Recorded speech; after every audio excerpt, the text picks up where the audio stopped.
अब राम जी वहां पहुंच रहे हैं जहां एक केवट राम का इंतजार कर रहे हैं। केवट नाम के एक भक्त हैं जो भगवान का इंतजार कर रहे हैं। केवट नाव लेकर के खड़े हैं कि राम जी आएंगे और हम राम जी को पार लगाएंगे। धर्म न दूसर सत्य समाना, आगम निगम पुराण बखाना। लक्ष्मण जी निषाद राज को समझा रहे हैं। सवेरा हुआ, स्नान ध्यान करके राम जी श्रृंगवेरपुर से आगे बढ़े तो वहां गंगा का किनारा था।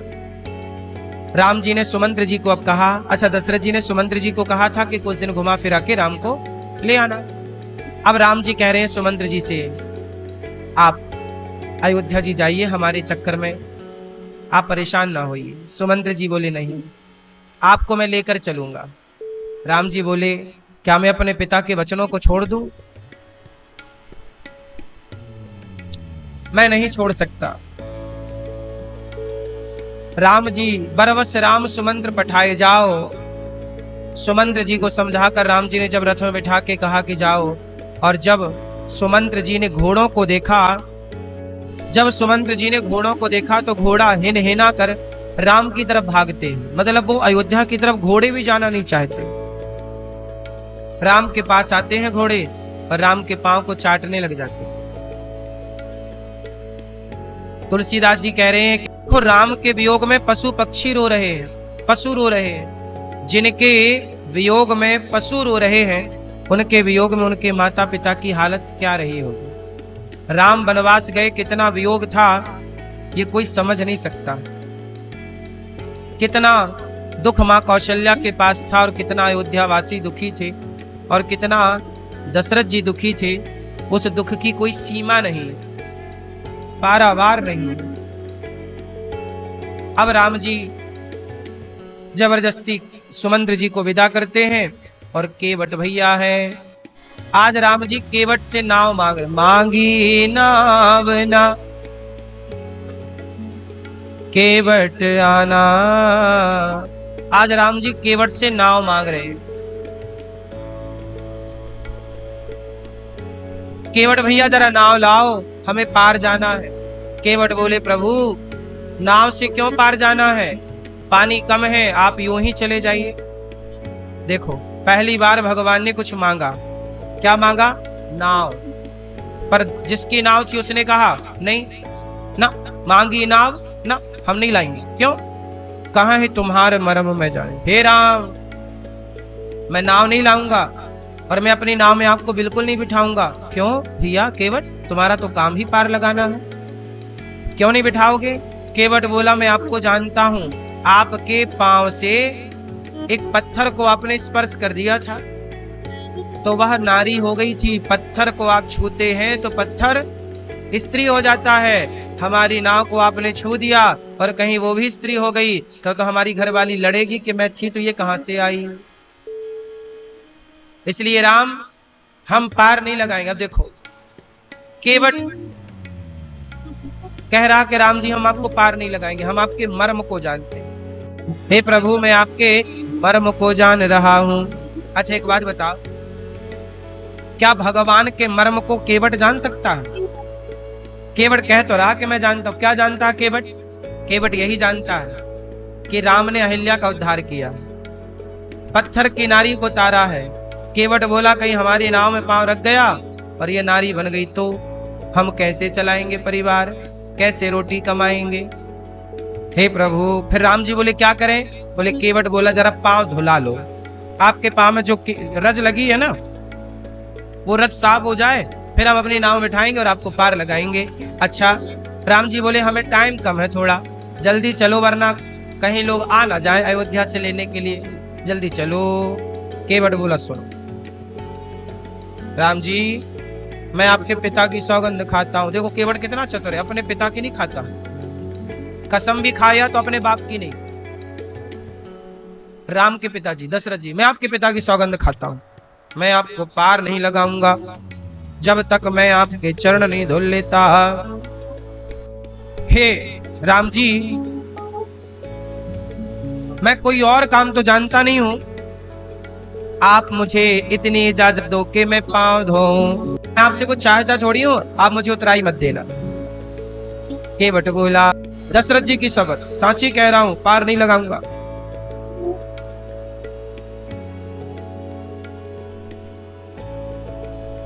अब केवट कहता है, हे दशरथ जी, हे राम, आप पार जाना चाहते हैं तो कृपा करो जल्दी पांव बढ़ाओ, जल्दी पांव बढ़ाओ, मैं आपको तुरंत पार लगाऊंगा। जल्दी से आपके पांव धोकर। जब केवट बोला कि मैं बाप की सौगंध खा रहा हूं, राम जी आपके पिता की सौगंध खा रहा हूं। केवट बोले, लक्ष्मण बोले, केवट बड़ा बात कर रहा, मेरे पिता की सौगंध क्यों खा रहा, अपने बाप की खा। लक्ष्मण जी ने बाण निकाला, धनुष पर चढ़ा, भी तुझे मार डालेंगे, बड़ी बड़ी बातें कर रहा है।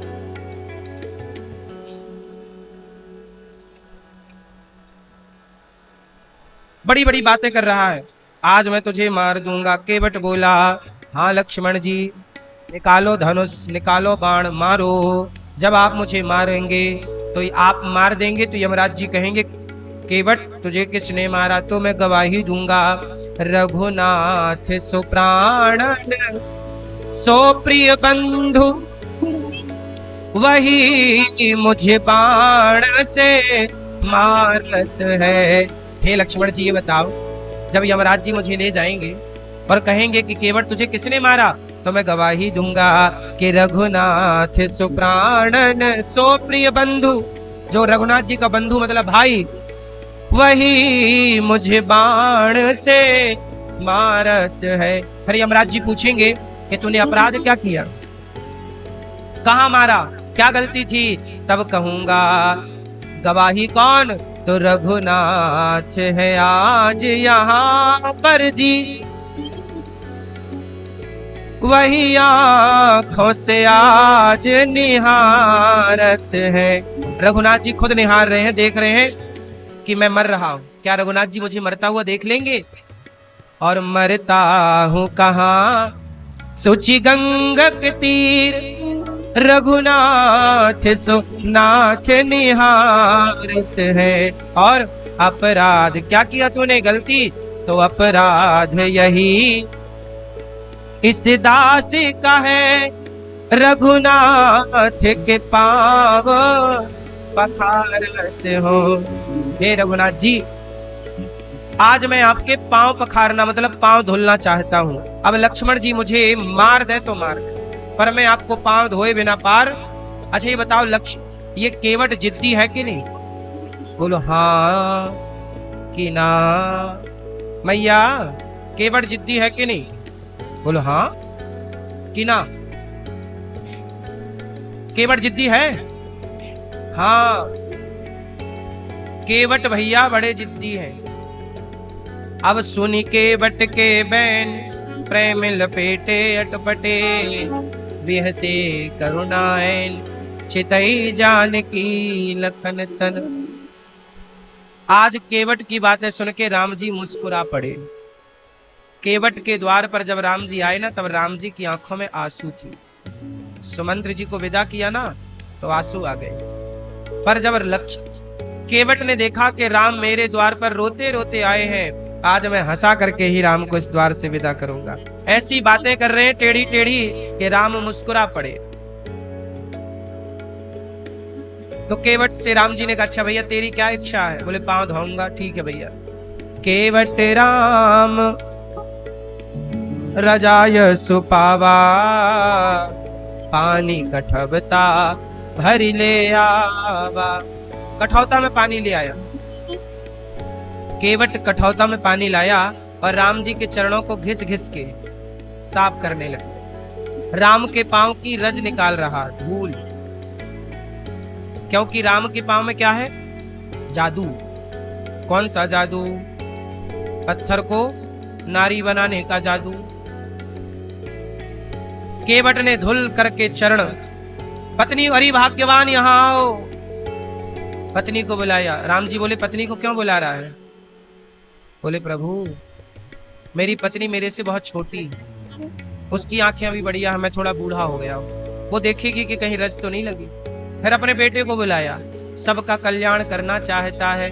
केवट बोला, राम इस वनाथ पर, राम इस वनाथ पर दया कीजिए, राम अपने चरणों को धुला लीजिए, राम अपने चरणों को धुला लीजिए। केवट कहता है कि प्रभु, जब केवट धुलने लगा ना राम के पांव, तो राम जी के पांव पकड़ के हिलाता। आप बोले गिराएगा क्या, थोड़ा संभल के पांव धुल, गिर जाऊंगा मैं। केवट बोला, प्रभु आप ही गिर गए तो हमारा क्या हो। तो सुनो, आप अपने दोनों हाथ मेरे माथे पे रखिए, आप गिरेंगे नहीं। राम की आंखों में आंसू आ गए कि वाह केवट, हमें तो लगता था कि हम ही लोगों को गिरने से बचाते हैं, पर आज पता चला कि भक्त भी भगवान को गिरने से बचाता है। हमेशा भगवान ही भक्तों को बचाए, ऐसा नहीं, कई बार भक्त भी भगवान को बचाते हैं। प्रभु आपको हमने पार किया, अब हमें भी तारिए, ये शर्त है आपकी, आपके लिए जल्दी से मुझ पर कृपा कीजिए। और केवट बोला, राम जी पांव धुलवाओ। राम जी बोले, धुल लो भैया। केवट ने धुला, और जब धुला तो राम जी से कहता है कि प्रभु मेरी पत्नी भी धोएगी पांव, मेरा पुत्र भी धोएगा पांव। क्यों भैया, पूरे खानदान से क्यों धुलवाता है। केवट चतुर है, सबका स्पर्श कराना चाहता, ताकि राम का स्पर्श सबका हो जाए और हमारे पूरे खानदान कुटुंब का उद्धार हो। अच्छा, केवट ने कठौता में पांव धुलवाए, कठौती में नहीं।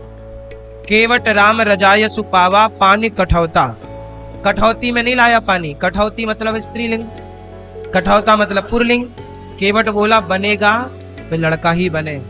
यदि माना कि राम के पांव में कोई जादू वादू होए, कठौती लाया, कहीं लड़की बन गई तो शादी ब्याह का खर्चा, इसलिए कठौता लाया। लड़का बनेगा तो नाव बढ़िया चलाएंगे। राम जी के पांव धोकर, राम जी बोले, अब तो पांव धो लिया, अब तो पार लगा। बोले नहीं, जो पहले वेटिंग में पहले से खड़े हैं उनको पार लगाऊंगा। राम जी बोले, यहां तो हमारे सिवा कोई नहीं है। तब बोला, पद पखारी जल पानी करी आप सहित परिवार। केवट ने चरण धोए और चरणामृत पिया, पत्नी को पुत्र को दिया और पितर पारी।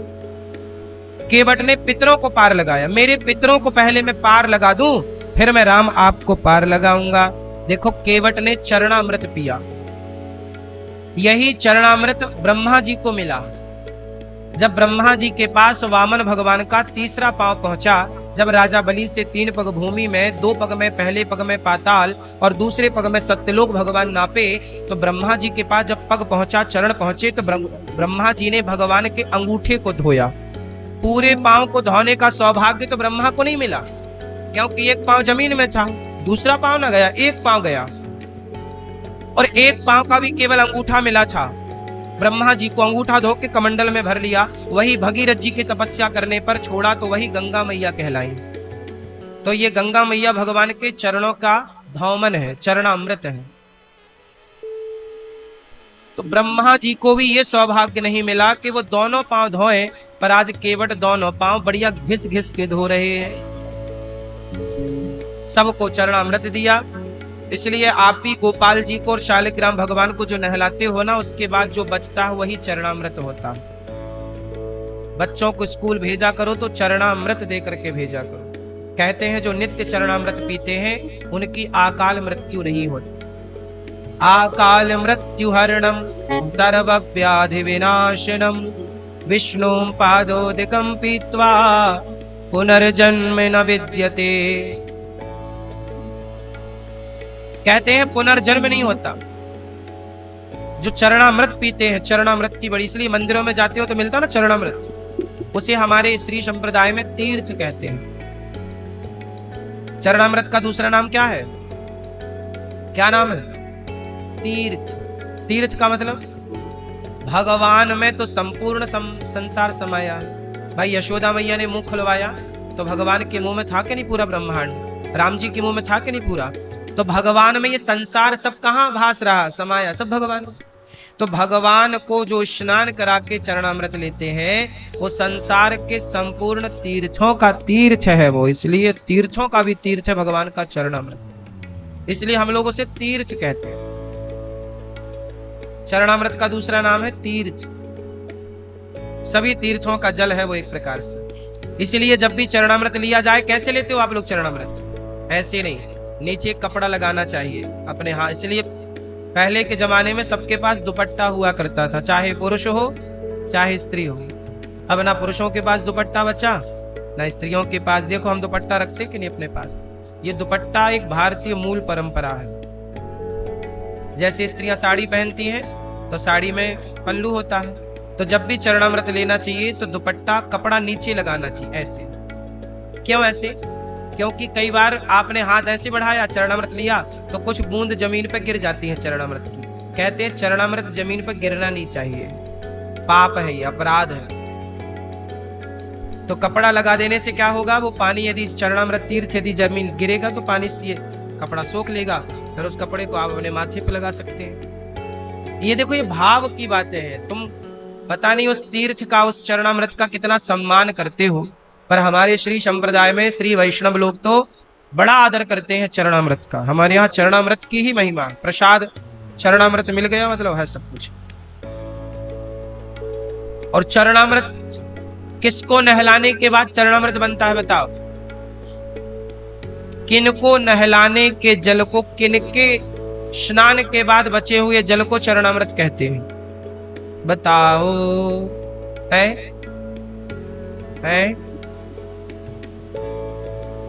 केवल भगवान श्रीमन नारायण, भगवान राम, भगवान कृष्ण, शालिग्राम भगवान। शालिग्राम भगवान आपके घर में है?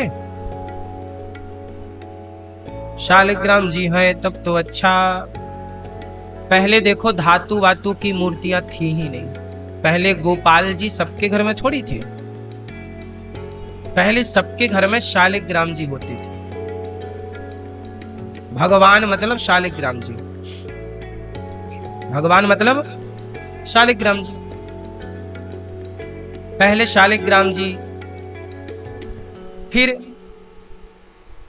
गोपाल जी। ठीक है, गोपाल जी भी हैं, धातु तो पहले ही से, अष्ट धातु के ठाकुर जी। आजकल प्लास्टिक के भगवान जी लेके चलते हैं लोग, मंदिरों में रखते प्लास्टिक के, फाइबर के। मंदिर में नहीं रखा जाता प्लास्टिक। घर में, मंदिर में क्या होना? मंदिर में शालिग्राम जी हैं और गोपाल जी हैं तो ही वो मंदिर मंदिर है, वरना उसे मंदिर ना कहो। गोपाल जी तो है ही नहीं आपके यहाँ और शालिग्राम जी नहीं है, तो काय का मंदिर है? इसलिए तुलसी क्या होना चाहिए? द्वार पर तुलसी, द्वार पर तुलसी और गौ माता, शालिग्राम जी, गोपाल जी। द्वार पर शंख चक्र तिलक, रामायुध अंकित ग्रह, शोभा वर्णि न जाय, नव तुलसी का वृंद तहाँ, देख हरसि कपिराय। इसलिए शालिग्राम जी को स्नान करने के बाद जो जल बचे वही चरणामृत है, उसे लेना चाहिए, भोग लगाकर ही ग्रहण करना चाहिए। केवट ने राम जी के चरणामृत को पिया, परिवार को पार लगाया, और केवट ने नाव में बिठाए राम को, प्रभु अब हम पार लगाएंगे, चलो मेरी नैया में लक्ष्मण राम, हो गंगा मैया धीरे बहो। राम जी को बिठाया, केवट नाव चलाया, नाव चला रहा है। तभी केवट ने नाव चलाई, डगमग डगमग डोली, काहे की नैया काहे की गंगा, अरे कौन की नैया कौन की गंगा, और कौन के लक्ष्मण राम, गंगा मैया धीरे बहो मेरी नैया में लक्ष्मण राम, ओ गंगा मैया धीरे बहो। अब जब राम जी बैठे तो केवट ना नाव को थोड़ा बीच में ले जाके ना डगमग डुलाया ऐसे। राम जी बोले गिराएगा क्या केवट? थोड़ा धीरे चल। केवट बोला प्रभु क्या हो रहा है? राम जी बोले डर लग रहा है। केवट बोला तो मेरा हाथ पकड़ लो। कितना चतुर है। केवट कहता है कि आप मेरा हाथ पकड़ो। केवट ये भी तो कह सकता था कि लाओ मैं आपका हाथ पकड़ लेता हूं। केवट बोला यदि मैंने आपका हाथ पकड़ा ना प्रभु, तो मैं अभिमान बस कभी आपको छोड़ सकता हूं, पर आपने जैसे एक बार पकड़ लिया तो आप कभी नहीं छोड़ते, इसलिए आप पकड़ो। इसलिए कभी भगवान को आप मत पकड़िएगा, क्योंकि पकड़ ही नहीं पाओगे। इसलिए पकड़ो मत, अपने आप को पकड़वाओ। एक बार सूरदास जी ने जंगल में जा रहे थे, जंगल से गुजर रहे थे, सत्संग में जा रहे थे। एक गड्ढा था बड़ा कुएं टाइप का जंगल में। हवा चली तो वो रास्ता भटक गए। चूंकि अंधे थे तो अंदाज से चला करते थे, तो रोज का रास्ता याद हो गया था, लाठी टेक टेक के चले जाते। लेकिन क्या हुआ कि आज तूफान चल गया। तूफान चल गया ना तो वो थोड़ा गिर गए हवा के वेग से। वो खड़े हुए तो रास्ता भटक गए। रास्ता भटक गए तो वो जंगल की तरफ जाने लग गए। और वहां एक गड्ढा था, घनघोर जंगल में अकेले सूरदास जी उस गड्ढे में जाके गिर गए। अब चिल्लाए तो सुने कौन? सवेरे गिरे थे, दोपहर हो गई, न पानी मिला न रोटी मिली। सूरदास जी कुएं पे बैठे बैठे भगवान का चिंतन करने लगे। श्री कृष्ण गोविंद हरे मुरारी। हे प्रभु, आपकी जो इच्छा, आप चाहें तो मैं इस कुएं में ही मर जाऊं, कोई दिक्कत नहीं है। तब देखो भगवान को रहा ना। जब व्यक्ति अपनी कोशिश छोड़ देता है और समर्पण भगवान में कर देता है कि नहीं अब मेरा कोई बल नहीं, सुनेरी मैंने निर्बल केवल राम, सुनेरी मैंने निर्बल केवल, तो अपना कोई बल नहीं लगाया। कहा कि अब प्रभु बचाएं तो बचाएं, वरना कोई दिक्कत नहीं, प्राण ही तो जाएंगे। तभी भगवान आ गए छोटे से रूप में, गैया चराते भये। जब भगवान आए तो अरे बाबा तुम कुएं में कैसे गिर गए? अरे भैया मैं यहाँ से जा रहा था सत्संग में, रास्ता भटक गया, गिर गया। ये बताओ तुम कौन हो जंगल में? अरे मैं तो रोज गैया चराए हुए आऊं, या ही जंगल में हमारी गैया चरे, मैं गैया चरा के लौटूं तो मोकूं। ये कुएं में झांकने की रोज आदत है। मैं कुएं की तरफ देख के कछु कछु कहूं तो आज मैं आयो तो बाबा तेरो दर्शन है गयो, कुएं में कैसे? अच्छा एक काम करो, आओ बाबा ये हमारा डंडा पकड़ो, हम तुम्हें निकाले खींचे, हमारा हाथ पकड़ो। केवट जब भगवान ने ऐसा कहा तो सूरदास जी बोले प्रभु, मन में बोले प्रभु मैं समझ गया कि इस जंगल में मुझे बचाने और कोई नहीं, आप ही आए।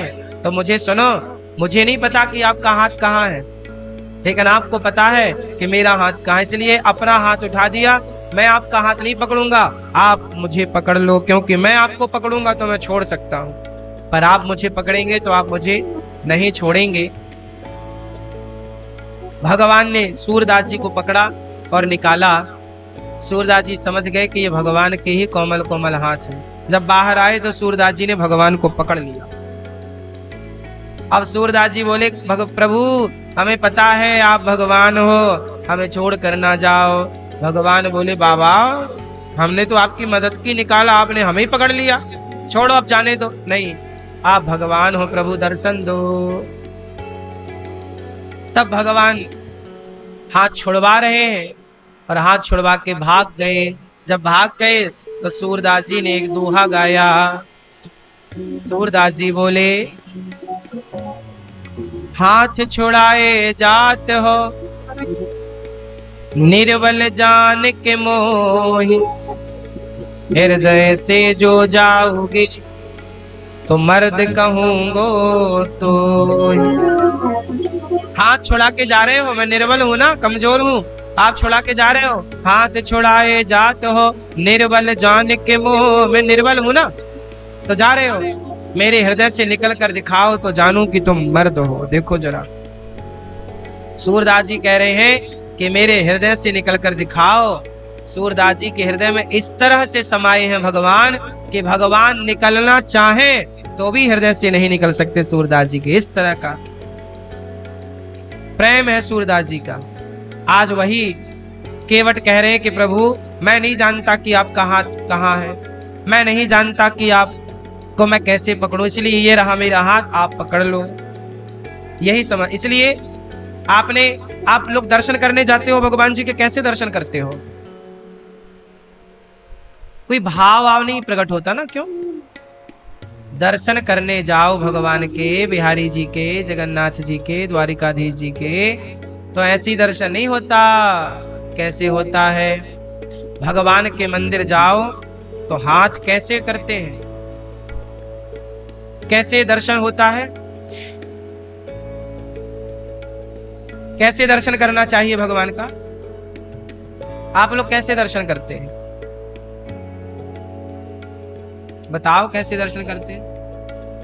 हाथ जोड़ के ऐसी गए और भगवान के आगे हाथ जोड़े, आंखें बंद कर ली और शुरू हो गई लिस्ट। हे भगवान बहू के बेटा हो जाए, हे भगवान ये सब मिल जाए, हे भगवान ये सब हो जाए, हे भगवान हे। चालू हो गई भिख मंगहाई, शुरू हो गई। ये कुछ नहीं है ये सब। इसलिए आपको क्या लगता है मंदिरों में इतनी भीड़ है? आपको क्या लगता है भक्तों की भीड़ है, भिखमंगों की भीड़ है? भक्त तो कोई करोड़ों में कोई एकाध होगा। ये भीड़ किसकी है? बोलो बोलो। मेरी माँ, मैया, ओ मैया, क्या बोलती तू? मंदिर में भीड़ किसकी है? भिखमंगों की। मांग रहे हैं, बस मांग रहे हैं बस। ये भक्त हैं? भक्तों की श्रेणी में कौन है? अब आपके द्वार पर कोई आए और केवल मांगने आए तो आप कितना सम्मान करेंगे उसका? अच्छा, जब आए तो मांगने ही आए। इसलिए भगवान की भक्ति होती है कैसी? निष्काम। हम क्या मांगे, और सच्चाई तो ये है कि हम क्या मांगे, जब भगवान देने पे आते हैं ना तो आप मांग भी नहीं सकते, इतना तो भगवान दे ही देते हैं बिना मांगे। सुदामा मांगे होते तो कितना मांगे होते? बोलो।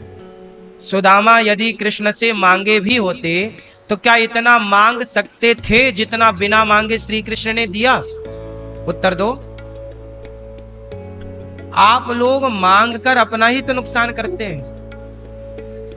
क्यों मांगना है? मंदिर जाओ, कुछ लेने नहीं, भगवान से मिलने जाओ, दर्शन करने जाओ। क्या मांगना? मांगना है तो क्या मांगो? मांगो तो क्या मांगो? हे प्रभु, आपके चरणों की भक्ति हमें प्राप्त हो जाए, सत्संग हमें प्राप्त हो जाए, भक्तों का दर्शन प्राप्त हो। यही तो धन है। मीरा जी गाती, पायो जी मैंने राम रतन धन पायो। कौन सा धन? मैंने तो राम नाम का धन पा लिया। अब क्या चाहिए? मीराबाई क्या चाहती थी भगवान से? बेटा हो जाए, पति हमारा मिल जाए, पैसा मिल जाए, सोना मिल जाए, घर मकान हो जाए। ये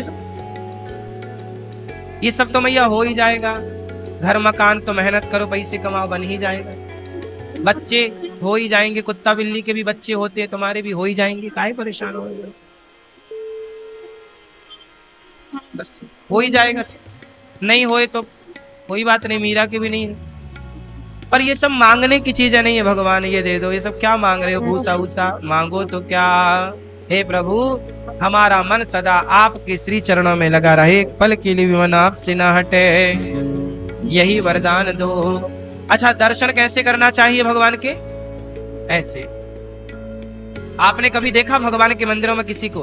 भगवान के मंदिर में जाते हैं लोग ऐसे करके खड़े हो जाते हैं, ऐसे ऐसे ऐसे दर्शन। हे प्रभु, ये इसका भाव ये है हाथ उठाने का कि हे प्रभु, जैसे छोटा बच्चा जब आपकी गोद में आना चाहता है ना, तो बताओ, छोटा बच्चा जब आपकी गोद में आना चाहता है तो उसकी मुद्रा कैसी होती है?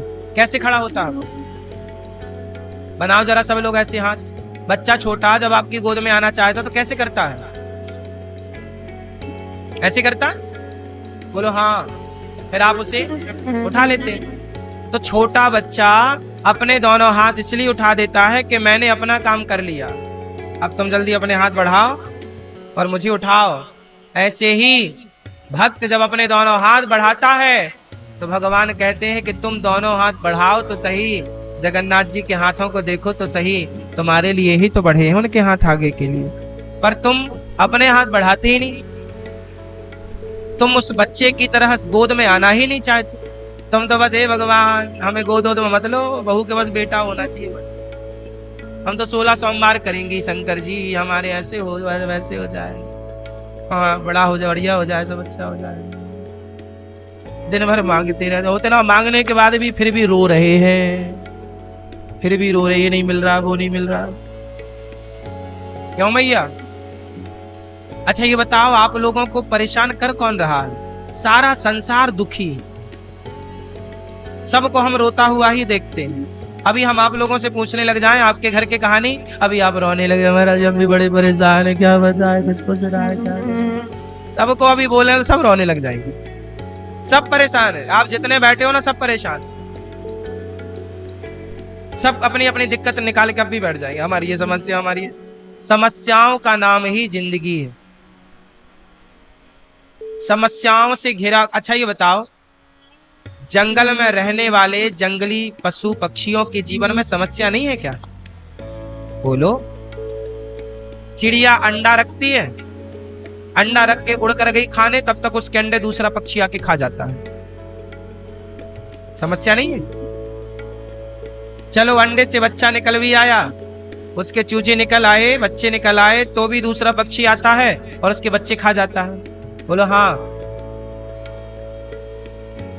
जंगल में हिरनी बच्चा पैदा करती है, अभी पूरा बच्चा पैदा नहीं हो पाया कि शेर आ जाता है और उसका नवजात बच्चा शेरनी, वो हिरनी तो भाग जाती है, या उसको नहीं भाग पाए तो उसे भी और उसके बच्चे को भी शेर खा जा। जन्म लेता हुआ अभी पैदा चाट नहीं पाई वो अपने बच्चे को, पहला दूध नहीं पिला पाई और शेर आके उसके बच्चे को खा जाता है, बोलो हाँ कि ना?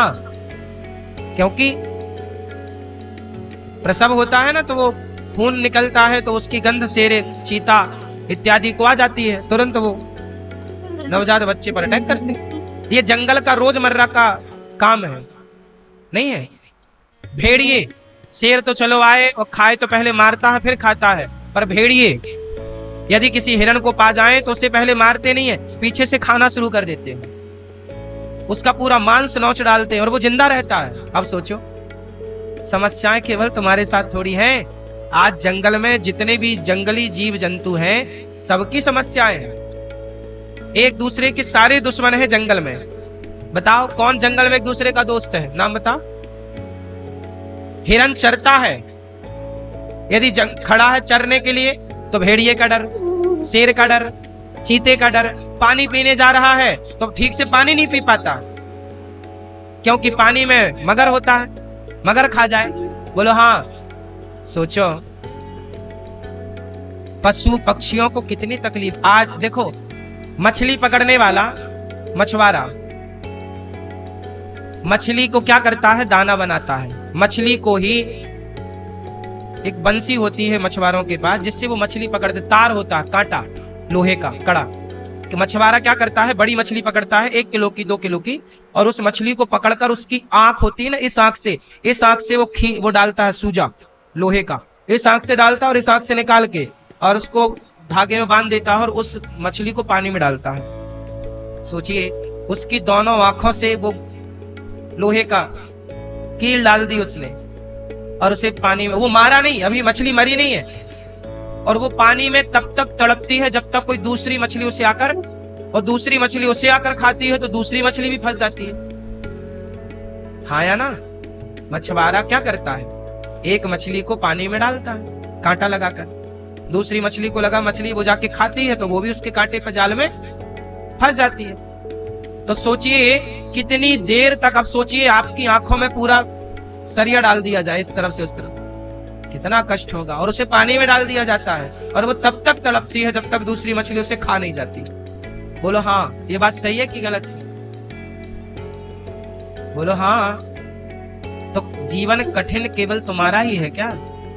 मछली का जीवन तुमसे कठिन है नहीं है? बोलो मेरी माँ, मुर्गी का जीवन कितना कठिन है, बेचारी के पंख नोच लिए जाते हैं। शेर चीते का जीवन कितना कठिन है, कौन सरलता से जीवन गुजार रहा है बताओ। कठिनाई का नाम जीवन है मेरी माँ। तुम्हारे बच्चे तो पल जाते हैं, बढ़ जाते हैं, बड़े हो जाते हैं। तुम्हें तो सुकून से पानी मिलता है पीने को, सुकून से खाना मिलता है। चिड़िया को, पशु पक्षी को तो सुकून से पेट भर भोजन नहीं मिलता, सुकून से पानी नहीं मिलता, न रहने का घर है, न खाने को भरपेट। 84 लाख योनियों में यही है क्रम। आप ही मनुष्य ही सबसे ज्यादा सुखी है। बोलो हाँ कि ना? फिर भी तुम भगवान के पास जा जाके हे भगवान ये दे दो वो दे दो, क्या बताएं?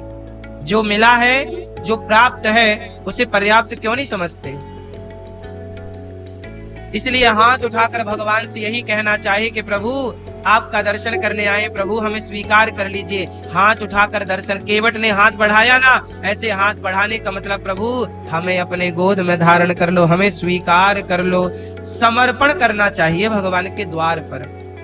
भगवान को आप लोग क्या देते हैं? देते वेते कुछ नहीं है, मांगते रहते हैं।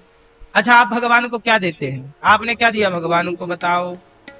क्या आपको भगवान मिलेंगे तो क्या दोगे भगवान को? आप बताओ। कुछ नहीं दोगे? कंजूस हो ना? हैं? हैं? आप बताओ दादाजी, क्या दोगे? भैया आप बताओ, क्या दोगे? आप बताओ। भगवान मिलेंगे तो आप क्या दोगे? हैं?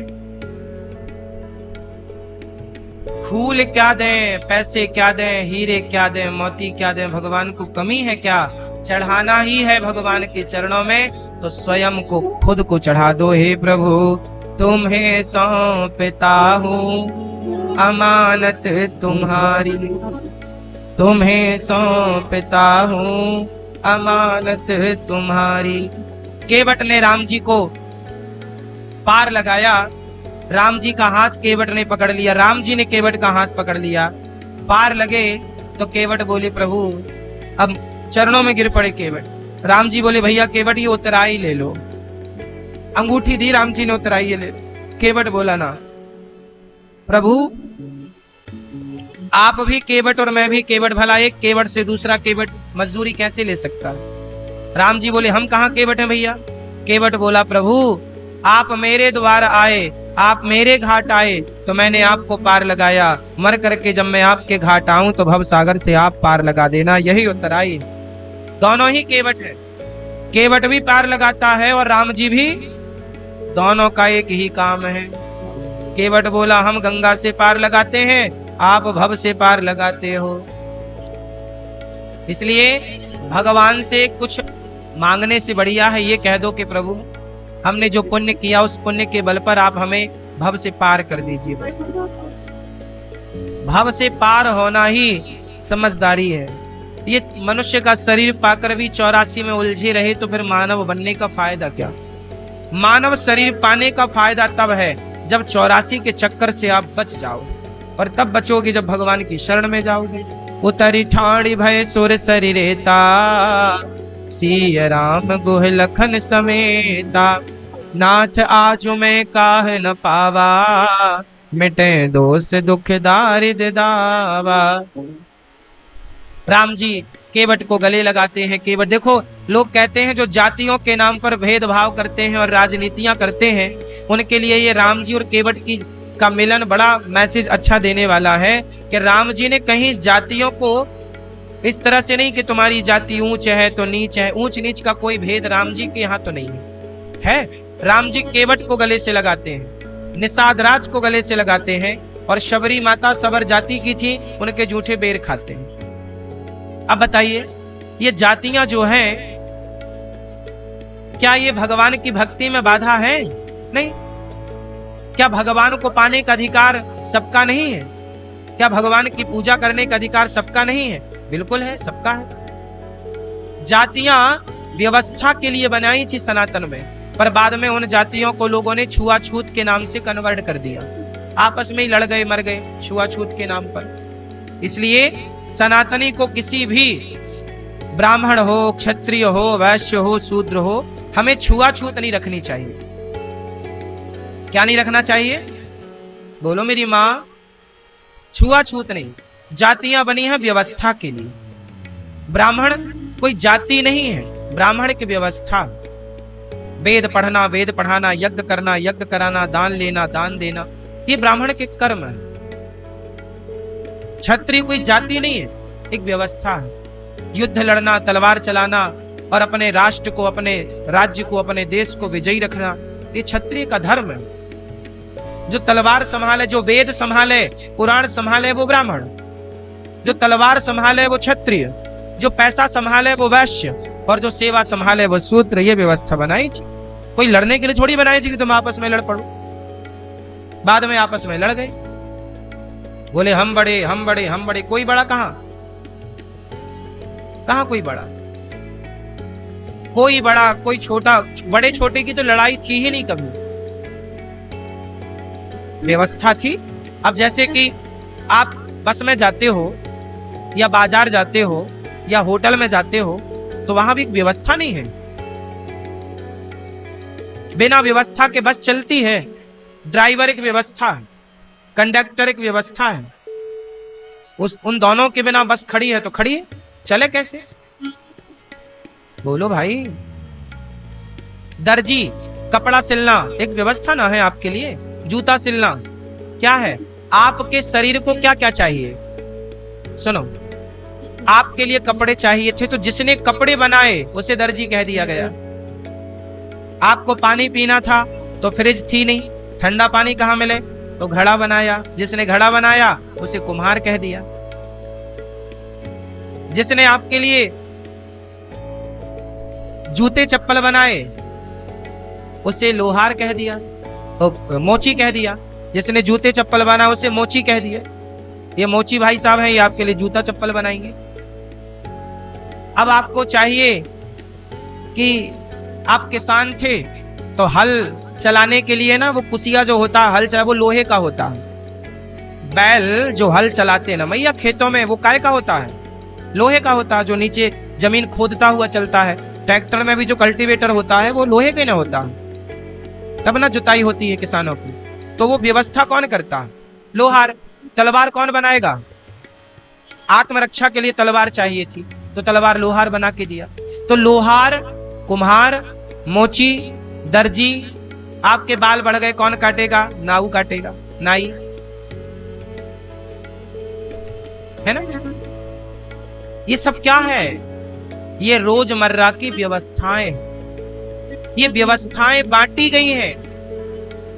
हमारा अपना ही कोई लोहार है, हमारा अपना ही कोई कुम्हार है, हमारा अपना ही कोई मोची है। सही है?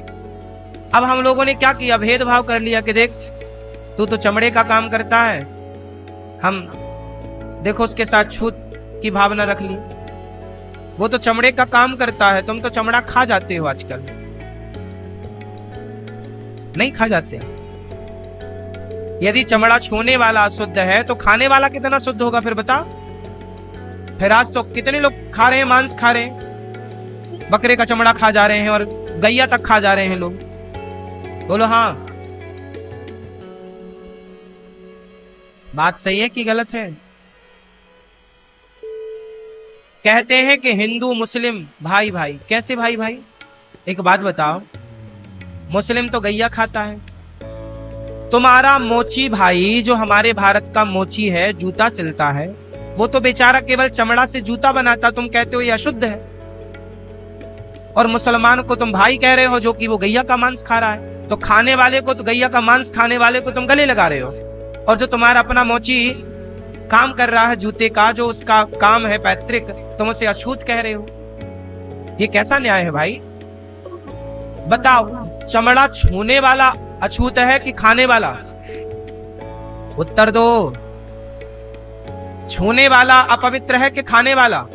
भाई छूने वाला तो उसकी मजबूरी है, क्योंकि गैया पहले मर जाती थी तो गैया को मोची ले जाता था, उसका चमड़ा निकाल लेता था, मरी हुई गैया का निकालता था, जिंदा को नहीं मारता था। पहले गैया ज्यादा थी, एक एक घर में 10-10 गैया थी, 20-20 गैया थी, 50-50 गैया थी। बोलो हाँ। हर घर में गैया थी, तो आए दिन गैया कोई ना कोई बूढ़ी होती और मरती ही रहती थी, तो वो ले जाता था घसीट के और उसका निकालता था मांस, चमड़ा, और उसके जूते, बेल्ट, पर्स जो भी बना था। यही परंपरागत धंधा था। क्यों भैया? यही तो बिजनेस था, यही तो काम था। तो वो मोची अशुद्ध कैसे हो गया भाई, ये बताओ। वो तो गैया का मांस खाता भी नहीं था, गैया का चमड़ा निकालता था पर खाता नहीं था। हमारा मोची भारत का सनातनी है ना, वो गैया नहीं खाता, वो तो उसका काम है, तो मांस चमड़ा निकालता है बस। खाने वालों को तुम भाई कह रहे हो, हिंदू मुस्लिम भाई भाई, और जो तुम्हारा मोची सदा से तुम्हारे लिए काम कर रहा हो उसे तुमने अछूत करार दे दिया। नहीं, ये गलत हो गया। इसलिए हमारा सनातनी में हम 4 भाई हैं। हम हमेशा एक बात कहते हैं आपसे, हम कितने भाई हैं? 4। ब्राह्मण, क्षत्रिय, वैश्य और शूद्र। कितने भाई? हम 4 भाई हैं, और चारों के पिता एक हैं। ब्राह्मण के पिता कौन है? बोलो, भगवान। ब्राह्मणोस्य मुखमासीत् बाहु राजन्यः कृताः ऊरु तदसिद वैश्यः पदभ्यां शूद्रो अजायत। ब्राह्मण के पिता भगवान है, क्षत्रिय के पिता भी भगवान है। भगवान के मुख से ब्राह्मण प्रकट हुआ, भुजाओं से क्षत्रिय प्रकट हुआ, जंघा से वैश्य प्रकट हुआ और चरण से शूद्र प्रकट हुआ। तो चारों का बाप तो एक ही है। जब चारों एक ही पिता की संतान हो तो भाई आपस में लड़ते क्यों हो? फिर काहे की लड़ाई है? किसने तुम्हें बड़ा और छोटा? कौन हो तुम? हम जनक नंदिनी हैं। अच्छा, ये जो 2 पुरुष हैं ये कौन है? देखो गांव की भोली भाली स्त्रियां, सीता जी, ये कौन है? तो सीता मैया क्या कह रही है? ये जो गोरे हैं ना, गोरे वाले छोटे, वो हमारे देवर हैं। सीता मैया कैसे बता रही हैं? डायरेक्ट ये नहीं कह रही कि ये हमारे हस्बैंड है, जैसे आप लोग ना मैया ये हमारे हस्बैंड है, ऐसे नहीं। सीता मैया कह रही हैं कि ये जो हैं गोरे वाले, ये जो सांवले हैं ना, उनके छोटे भाई, और ये हमारे देवर हैं। तब गांव के लोग समझ गए कि जब ये देवर हैं और ये भाई हैं तो ये कौन हुए? बोलो, समझ गए ना? समझदार को इशारा काफी है। हाँ, लेकिन आज ना ये देखो, ये भी एक मर्यादा है। स्त्रियां किस मर्यादा में थी, पुरुष किस मर्यादा में था। जंगल गए हैं पर मर्यादाओं का, संस्कारों का निर्वहन सीता मैया के द्वारा और रघुनंदन राम के द्वारा हो रहा है। कहीं मर्यादा का उल्लंघन नहीं है, इसलिए तो राम को मर्यादा पुरुषोत्तम कहा गया। ओ भाई बीच सिय सोहति कैसे, ब्रह्म जीव बिच माया जैसे।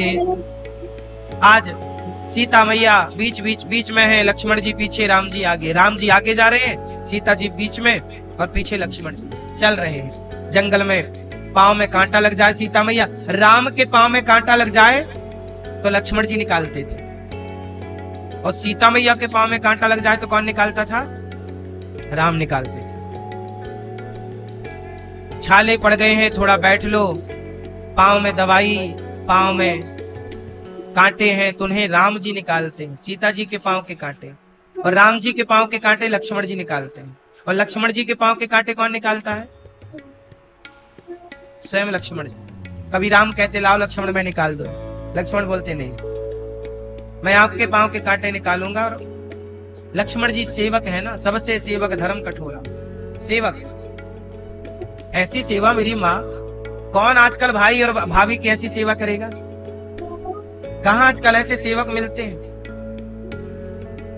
आजकल तो बस सब स्वार्थ के, आज ना मैया स्वार्थ से बड़ा परेशान है सब स्वार्थी।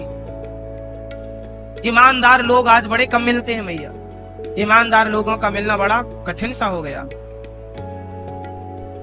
4 महीने काम करेगा व्यक्ति और फिर तुम विश्वास करोगे वो लेके फरार हो जाएगा सब। हाँ या ना? राम जी आगे चल रहे हैं, आगे चले तो वाल्मीकि जी के आश्रम में पहुंचे। देखो ये वही वाल्मीकि जी हैं जिनके आश्रम में बाद में सीता मैया आएंगी।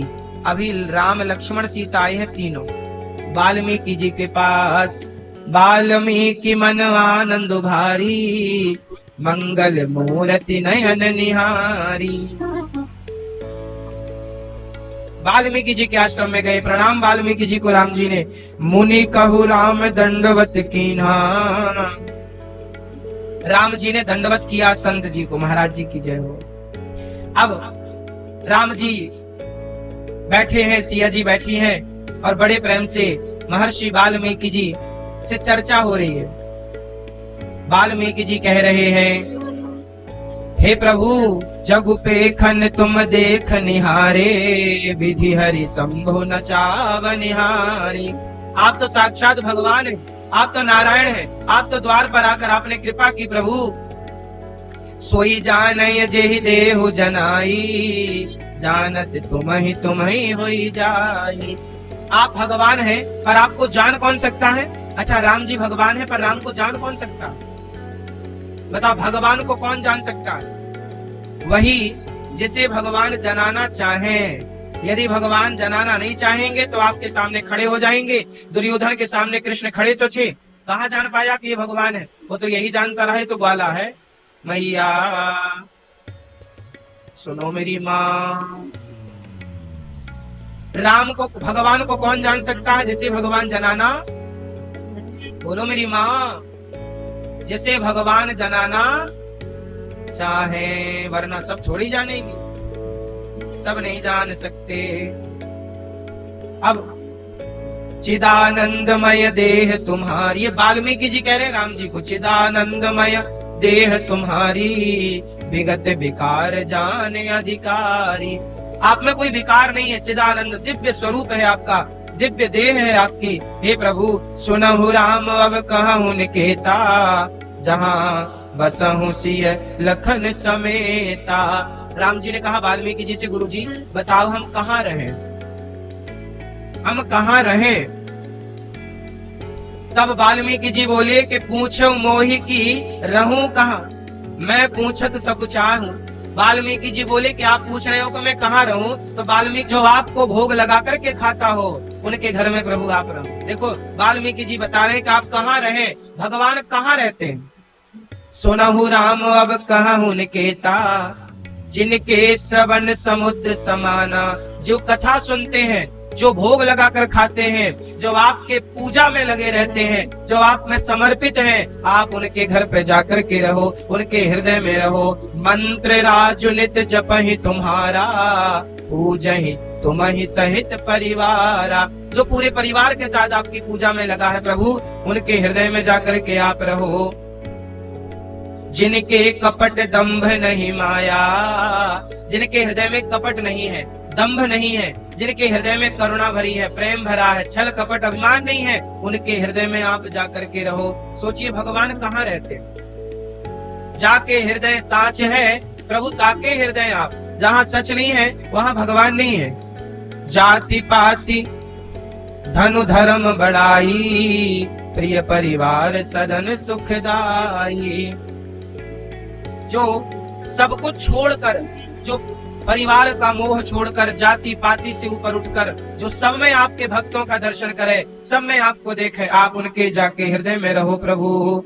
चित्रकूट में चित्रकूट गिरि करहु निवासु, तह तुम्हार सब भांति सुपासु। अब चित्रकूट का पता दे रहे हैं कि आप चित्रकूट जाइए, जहाँ मंदाकिनी है। और चित्रकूट जब राम जी गए तो वहां पर कुटिया राम जी की बनाने देवता लोग आए, और देवता लोग आए उसके बाद भरी भरी दौना जो वहां के जंगली कोल भील थे उन्होंने लाकर राम को दिया। कोल भील जंगल की महिलाएं हैं ना, जंगली आदिवासी जंगल में रहते। उस जमाने में त्रेता में और कितने जंगल में लोग रहते रहे होंगे, तो वो बिल्कुल जंगली आदिवासी, उनकी महिलाएं, उनके बच्चे, उनके बूढ़े, उनके पुरुष सब राम जी को छू छू के देख रहे हैं। राम जी बड़े सुंदर हैं। और जंगल के कोल भील राम जी से कह रहे हैं, ये प्रभु आपके लिए दौना में भर भर के लाए हैं, जो खाते रहे बेचारे ले आए, आप खाओ। राम जी उनके हाथ से खा रहे हैं। कोई छू रहा है राम जी को, छू के देखे कैसे हैं, अच्छे हैं। तो किसी ने कहा कि पता नहीं ये हमें स्वीकार करेंगे।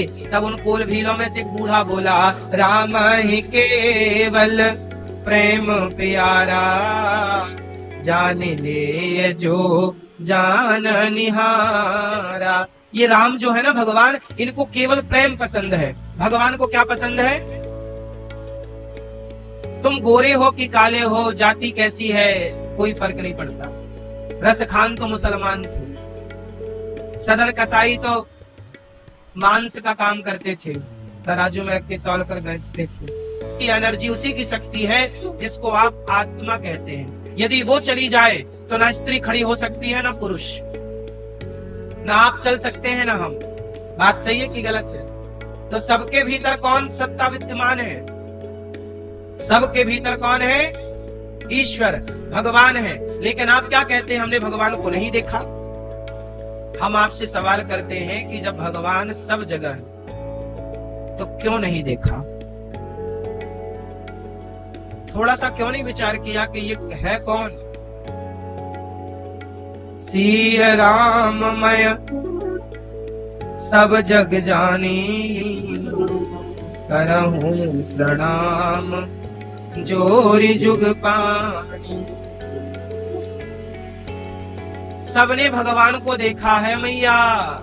आपकी माता कौन है? भगवान। पिता कौन है आपके?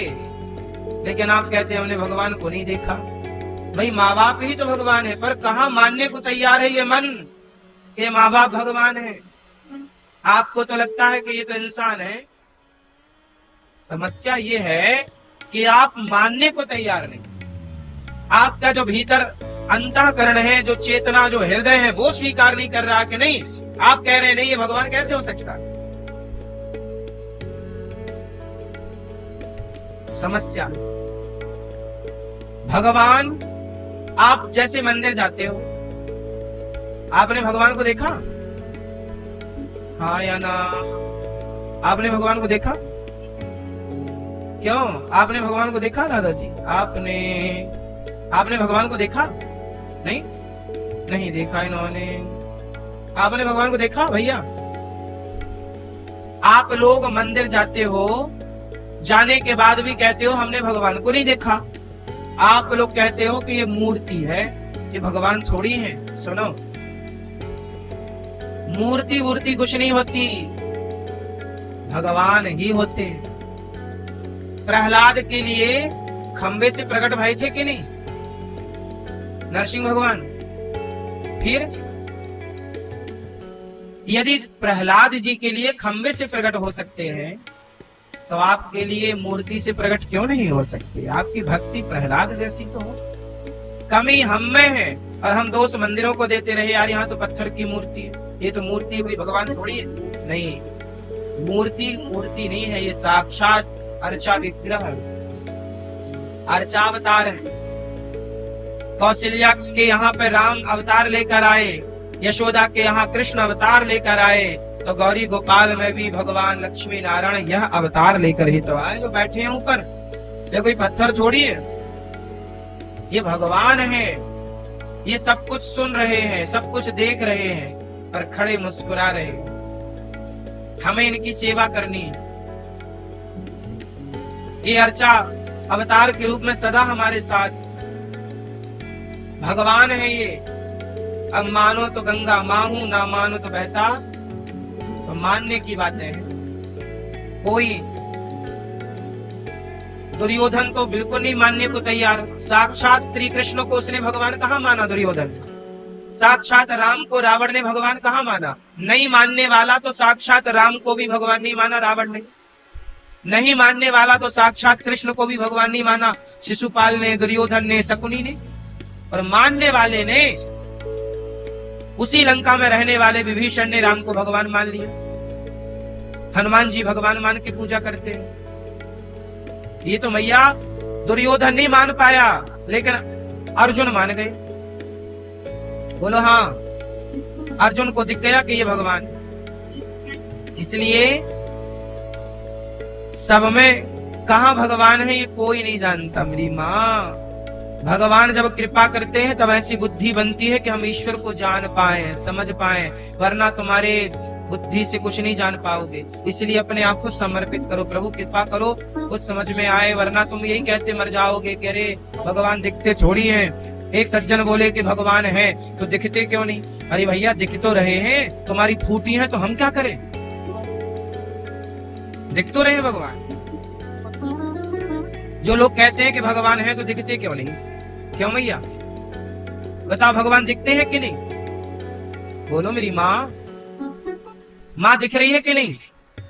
बोलो पिता दिख रहा है कि नहीं? तो हमारे वेदों में क्या लिखा है? मातृ देवो भव पितृ देवो भव। माँ बाप भगवान है। गुरु ब्रह्मा गुरु विष्णु, गुरु को भगवान कह रहे हैं कि भाई जो आपको भगवान तक पहुंचाए। भगवान मतलब ये है कि व्यक्ति भगवान नहीं है, व्यक्ति के भीतर भगवान है। अब आपको सबको उसी दृष्टि से देखना चाहिए कि सब भगवान है। नहीं समझ में आई? अब प्रश्न खड़ा हुआ कि सब भगवान है तो फिर गधे की पूजा क्यों नहीं करते, कुत्ता की पूजा क्यों नहीं करते? सबकी पूजा करनी चाहिए। नहीं,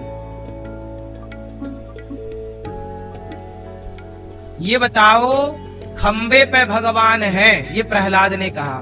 तो प्रहलाद को तो दिख रहे थे, क्या हिरण्यकश्यपु को दिख रहे थे? बोलो फिर तो भगवान सब में है, ये उनके लिए है जो उस कोटि का भक्त है। हमें गधे में भी ईश्वर का दर्शन हो जाए, इसमें क्या है? नामदेव जी को गधे में हुआ तो था, कुत्ते में हुआ था।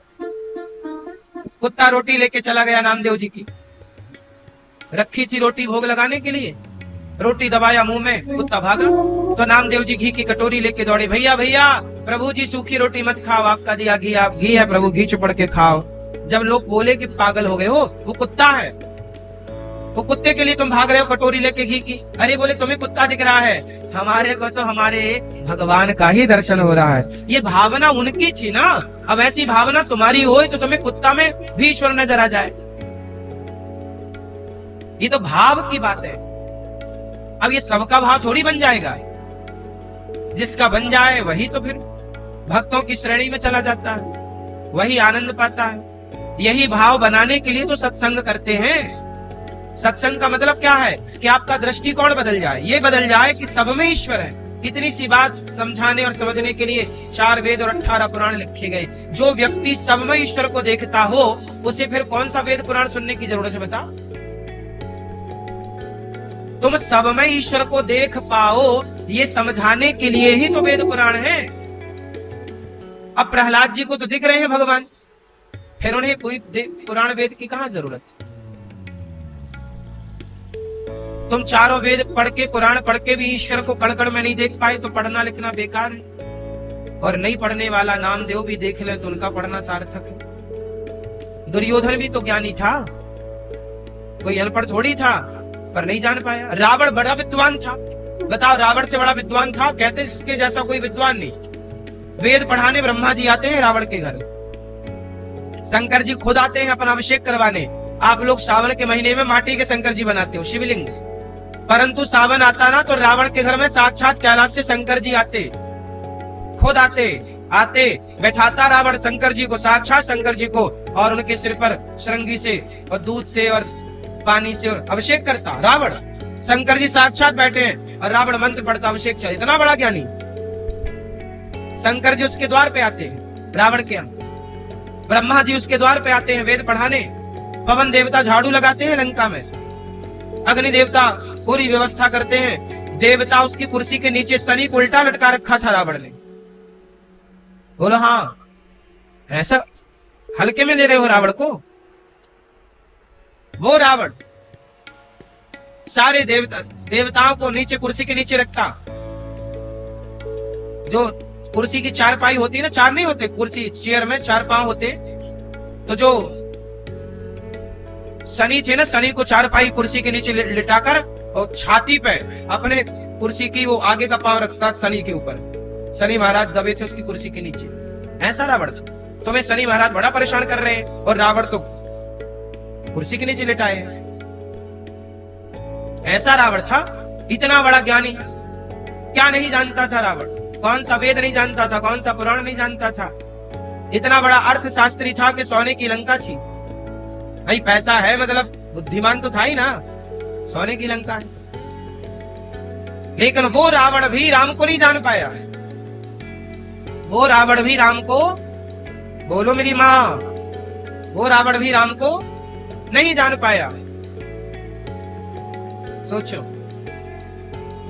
और उसी के लंका में रहने वाली एक त्रिजटा थी, त्रिजटा नाम राक्षसी एका राक्षसी थी, वो भी लंका में रहती थी, वो भी लंका की रोटियां खाती थी। लेकिन वो त्रिजटा जो कि बिल्कुल पढ़ी लिखी नहीं थी, रावण जितना कौन था, अनपढ़ थी। लेकिन वो त्रिजटा राम को जान गई, सीता को जान गई कि ये जगत जननी है।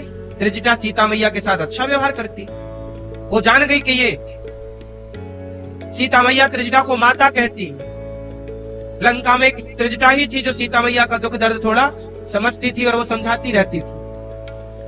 ये विभीषण की बेटी है, ये विभीषण की बेटी है। सपने बानर लंका जारी, जातु धान सेना सब मारी। ये त्रिजटा ही सपना सुना रही है कि सपने बानर लंका जारी, जातु धान सेना सब मारी। तो त्रिजटा महिला है, स्त्री है, कम पढ़ी लिखी है, लेकिन वो राम को जान गई, सीता को जान गई कि जगत जननी है, जगदम्बा है। और रावण इतना बड़ा ज्ञानी होके राम को नहीं जान पाया, कहता है तू तो वनवासी है। अब बताओ, जिन राम को, अरे और तो रावण की छोड़ो, शंकर जी की पत्नी, मैंने पहले दूसरे दिन कथा सुना दी आपको ये बात। शंकर जी की पत्नी माता सती राम की लीला पर संदेह खड़ा करती है कि ये राम नहीं हो सकते। अब बता, जिन्हें शंकर जी की पत्नी ना जान पाई सती, उन्हें भला हम और आप कितना जानेंगे मेरी माँ।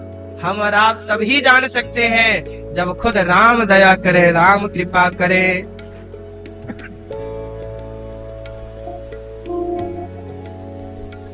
अब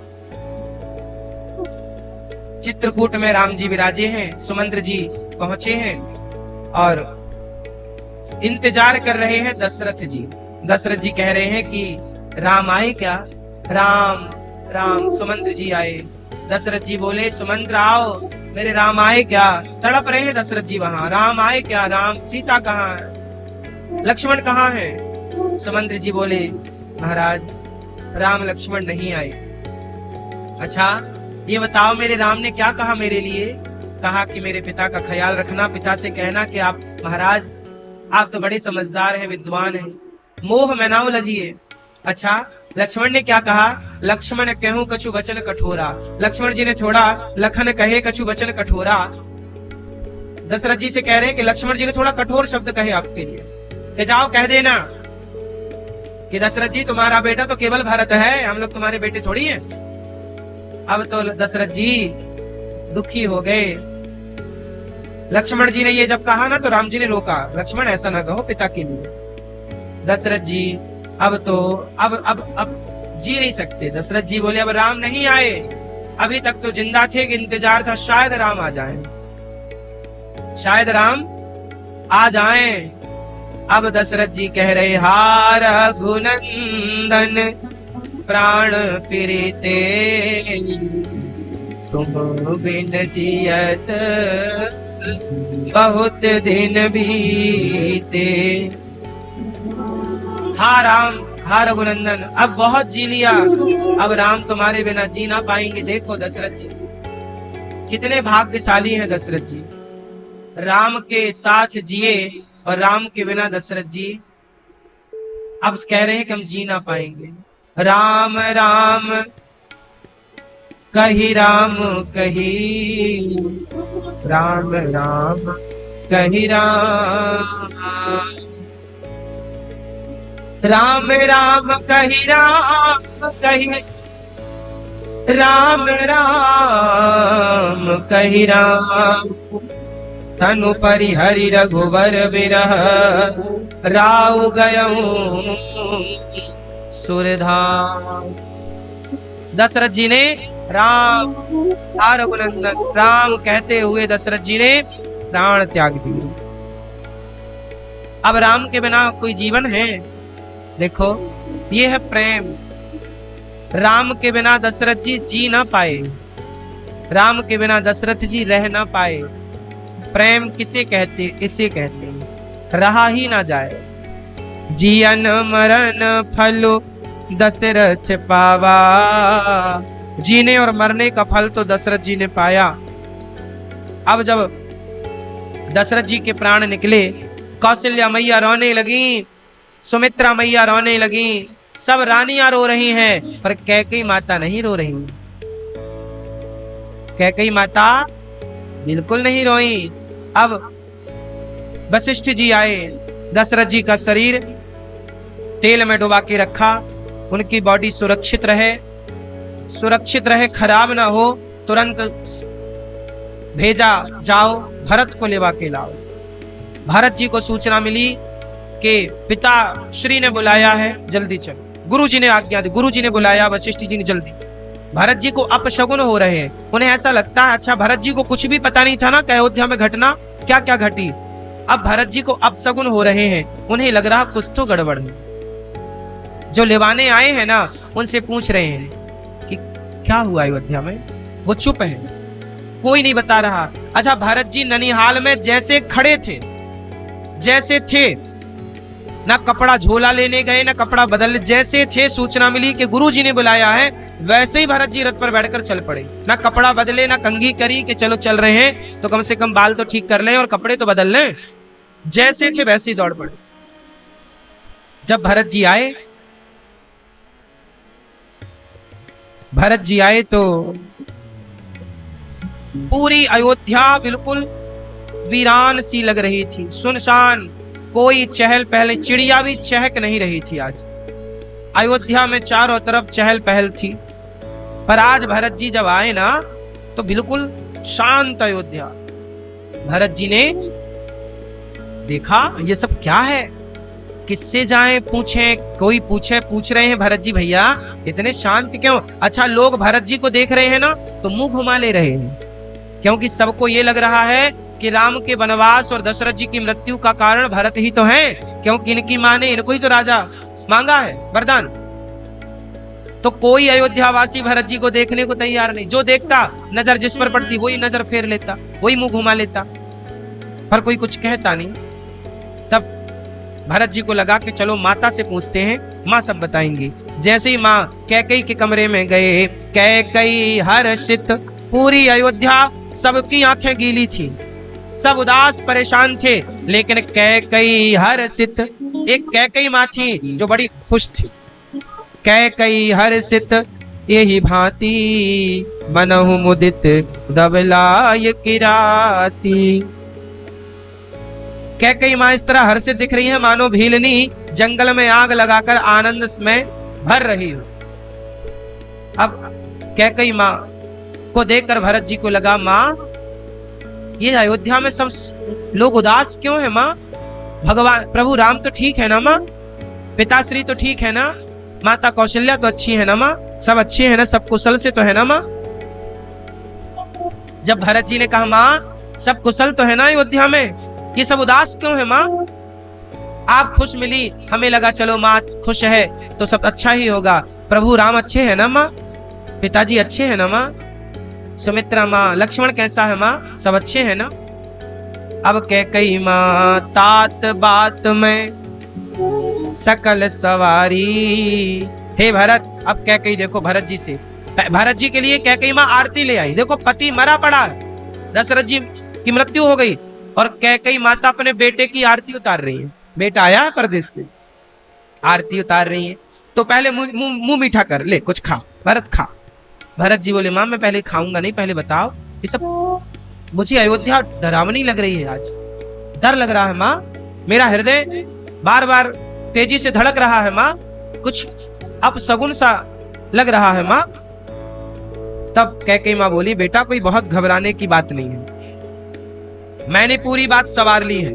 सुन, तेरे पिता ना राम को राजा बना रहे थे। मैंने कहा नहीं, राम थोड़ी राजा बनेगा, भरत राजा बनेगा। मैंने तेरे लिए पूरा रास्ता साफ कर दिया है, अब तू राजा बनेगा। और सुन, इसी बीच में थोड़ी गड़बड़ हो गई।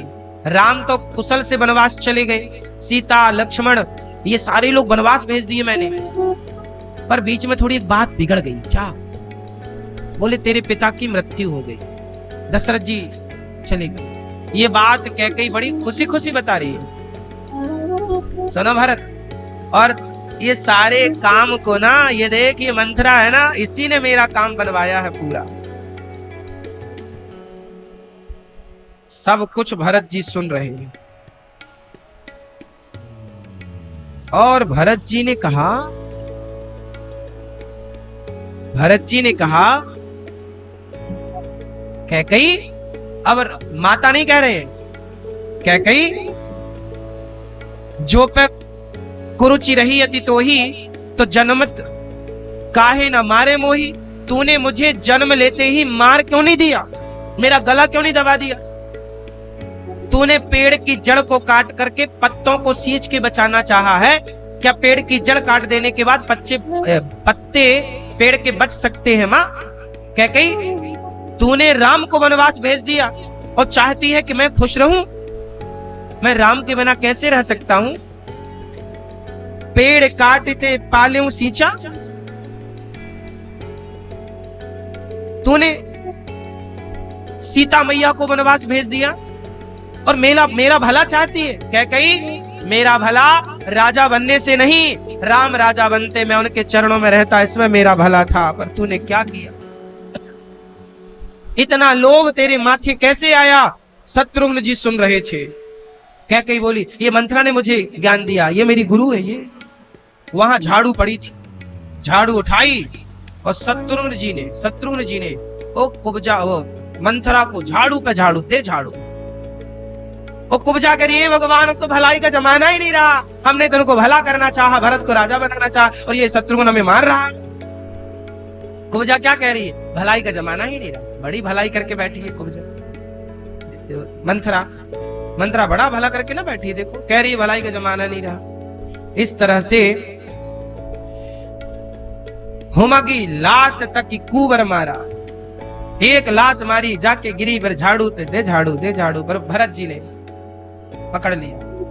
शत्रुघ्न ये मंथरा का दोष नहीं है, ये मंथरा तो दासी है, पर ये कैकेयी तो राजमाता है ना, रानी है, ये तो समझदार है। दूसरों की बातों में आकर के इस तरह का निर्णय लेना क्या सही है? तुरंत भरत जी कैकेयी को छोड़े। अब भरत जी को लगा कि सोचो मेरी माता कौशल्या तो यही सोच रही होंगी ना कि माँ बेटे की मिली भगत है। अब भरत जी दौड़े माँ कौशल्या मैया के पास। माँ कौशल्या मैया, अब तो देखो कौशल्या मैया ना तो उनका पुत्र बचा, पुत्र चले वनवास, ना पति बचे, पति की भी मृत्यु हो गई, पुत्र भी चला गया, ना पुत्र रहा ना पति रहा। कौशल्या मैया किसके लिए रोए? पुत्र के लिए रोए कि पति के लिए रोए? रो रो के आंखों के आंसू सूख गए। तभी एक अंधेरे से कमरे में थी कौशल्या मैया। क्या पानी पीती होंगी, क्या खाती होंगी? जब से राम गए हैं ना, कंघी नहीं हुई, बाल बिखरे, वही साड़ी, ना नहाने का टाइम ना खाने का टाइम, बस आंखों से झरझर आंसू गिर रहे हैं। दीपक में भी अब तेल डालने वाला कोई नहीं, दीपक भी बुझ गए हैं, अंधकार है कमरे में। तभी भरत आए। माँ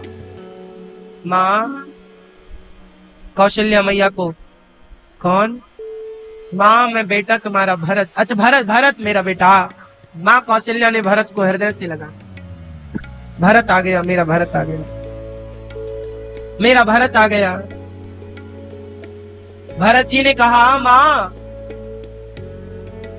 गौशाला में आग लगा देने से, गाय गौशाला में कोई आग लगा दे और आग लगाने से सारी गैया जल के मर जाए, तो उस गौशाला में आग लगाने से गैया जल के मर जाए, वो जो पाप है ना माँ, भरत जी कह रहे हैं देखो सबसे बड़ा पाप है गौशाला में आग लगाना। बच्चों को मार देना। भरत जी कहते हैं गौशाला में आग लगाने का जो पाप लगता है माँ, वो पाप मुझे लगे, क्योंकि मेरे कारण आपकी आंखों में आंसू आए माँ। आपकी आंखों में ये अयोध्या की ये जो हालत है, ये मेरे कारण माँ, मुझे पाप लगे माँ। इस धरती में ब्राह्मण की हत्या का जो पाप है ना वह माँ, वो मुझे लगे, मेरे कारण। मुझे राजा बनाने के चक्कर में माता ने मुझे आज यह दुख दिया है, प्रभु को वनवास भेज दिया, पिता की मृत्यु हो गई। कौशल्या मां समझा रही है, भरत किसको दोष देता है बेटा? देखो कैकेयी मां भरत को समझा रही है, कौशल्या मां, बेटा देखो समझदार स्त्रियां कैसी हैं, समझदार पुरुष कैसे हैं। कौशल्या मैया भरत जी से कह रही है, बेटा तू किसे दोष दे रहा है? तू दोषी नहीं है बेटा। हे तात, किसी को दोष मत दे भरत, ये तो होनी थी सो हो गई। पता नहीं किसको अयोध्या की खुशियों पर किसकी नजर लग गई। भरत तेरा कोई दोष नहीं है भरत, बस तू रो मत भरत। बार बार अपने पल्लू से आंखें साफ कर रही है भरत जी की आंखें, पहुंच रही है, आंसू पहुंच रही है माँ। माँ, माता पिता को मारने से जो पाप लगता हो वो पाप मुझे लगे माँ। भरत जी कह रहे मैं सबसे बड़ा पापी हूँ माँ। गौशाला ब्राह्मणों के नगर जला देने से, नगर जलाने से, माना कि आपने किसी घर में आग लगा दी और पूरा नगर जल गया, और वो नगर जलाने का जो पाप है ना माँ, वो मुझे लगे। भरत जी कह रहे हैं, भरत जी रो रहे हैं। भरत जी कह रहे हैं माँ, लोभी लंपट लालचियों का आचरण करने वाले हैं ना, जो पराये धन और पराई स्त्री की ताक में रहते हैं, हे जननी यदि इस काम से मेरी सम्मति हो। अब भरत जी कह रहे हैं माँ, मैंने नहीं चाहा कि मैं राजा बनूं, पता नहीं ये कैकेयी के कैसे दिमाग में आ गया। यदि मैं राजा बनने का सोचा भी हूं ना माँ, तो पराये धन को हरण कर लेने से और पराई स्त्री को देखने से जो पाप लगता हो वो पाप मुझे लगे माँ। देखो पराई स्त्री को गलत भाव से देखना भी पाप है, ये भरत जी कह रहे हैं, बोले वो पाप मुझे लग जाए। कौशल्या मैया बोली कि ना बेटा, मुझे नहीं लगता कि तेरे कारण ये सब हुआ है, ये तो होनी है बेटा, तू दोष अपने को मत दे, तू ये मत सोच के तेरे कारण हुआ है। अच्छा भरत जी, अब कैसे सबको बताएं कि मैं जिम्मेदार नहीं हूँ? अपनी सफाई देना भी तो बड़ा कठिन है ना।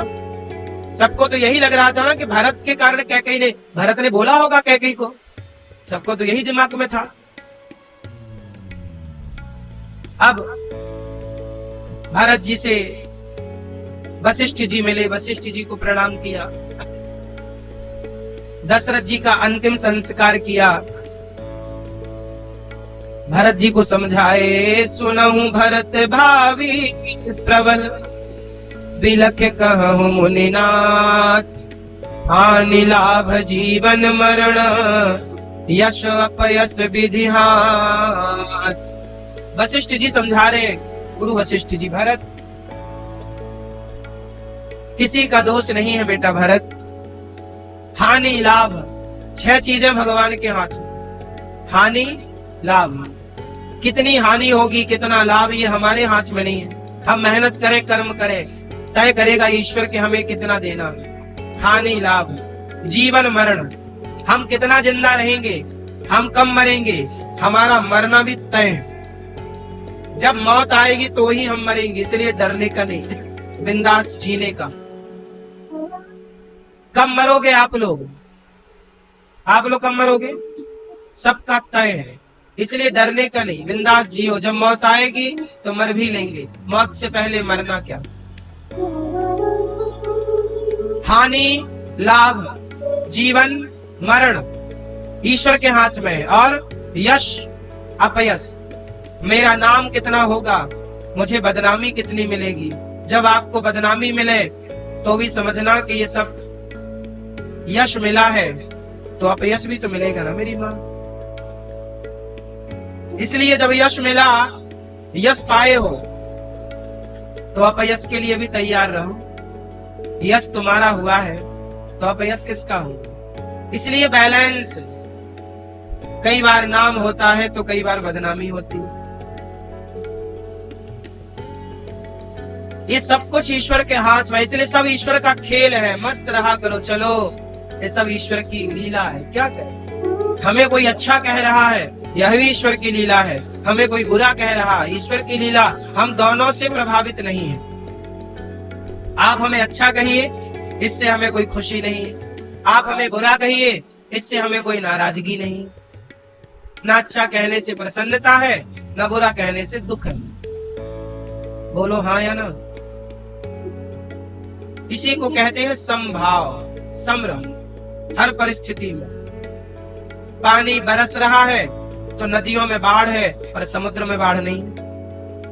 गर्मी है, नदियां सूखी पड़ी हैं, पर समुद्र में सूखा नहीं। समुद्र तो हर गर्मी हो चाहे बारिश हो, हर हाल में समुद्र एक सा है कि नहीं? ये तो नदियों को प्रभाव पड़ता है, बारिश होने और ना होने से। समुद्र को प्रभाव नहीं पड़ता। तो आपको समुद्र की तरह बनना। कोई आपका सम्मान करे तो भी खुश रहो, अपमान करे तो भी खुश रहो, क्योंकि ये सब हाथ में तुम्हारे नहीं है। जान रहे हो कि सब ईश्वर के हाथ में, तो रो क्यों रहे हो? फिर परेशान क्यों? गुरु जी ने जो बात कही, भरत जी चरणों में प्रणाम किए और सोचे विप्र जो वेद विहीना। भरत जी को कह रहे हैं कि सोच तुम क्यों कर रहे हो भरत? तुमने कोई पाप थोड़ी किया। सोच है वो ब्राह्मण जो वेद नहीं पढ़ता, जो विषय में लयलीन है। सोच है वो राजा जो नीति नहीं जानता। सोच है वो धनवान जो बड़ा कंजूस है। सोच किसे करना चाहिए? आज एक लड़का मेरे से बोला, गुरुजी हम तिलक लगाते हैं, स्कूल कॉलेज में जाएंगे, अलग दिखेंगे, लोग हंसेंगे। हमने कहा तुम क्यों सोच रहे हो? तुम क्यों परेशान हो रहे हो?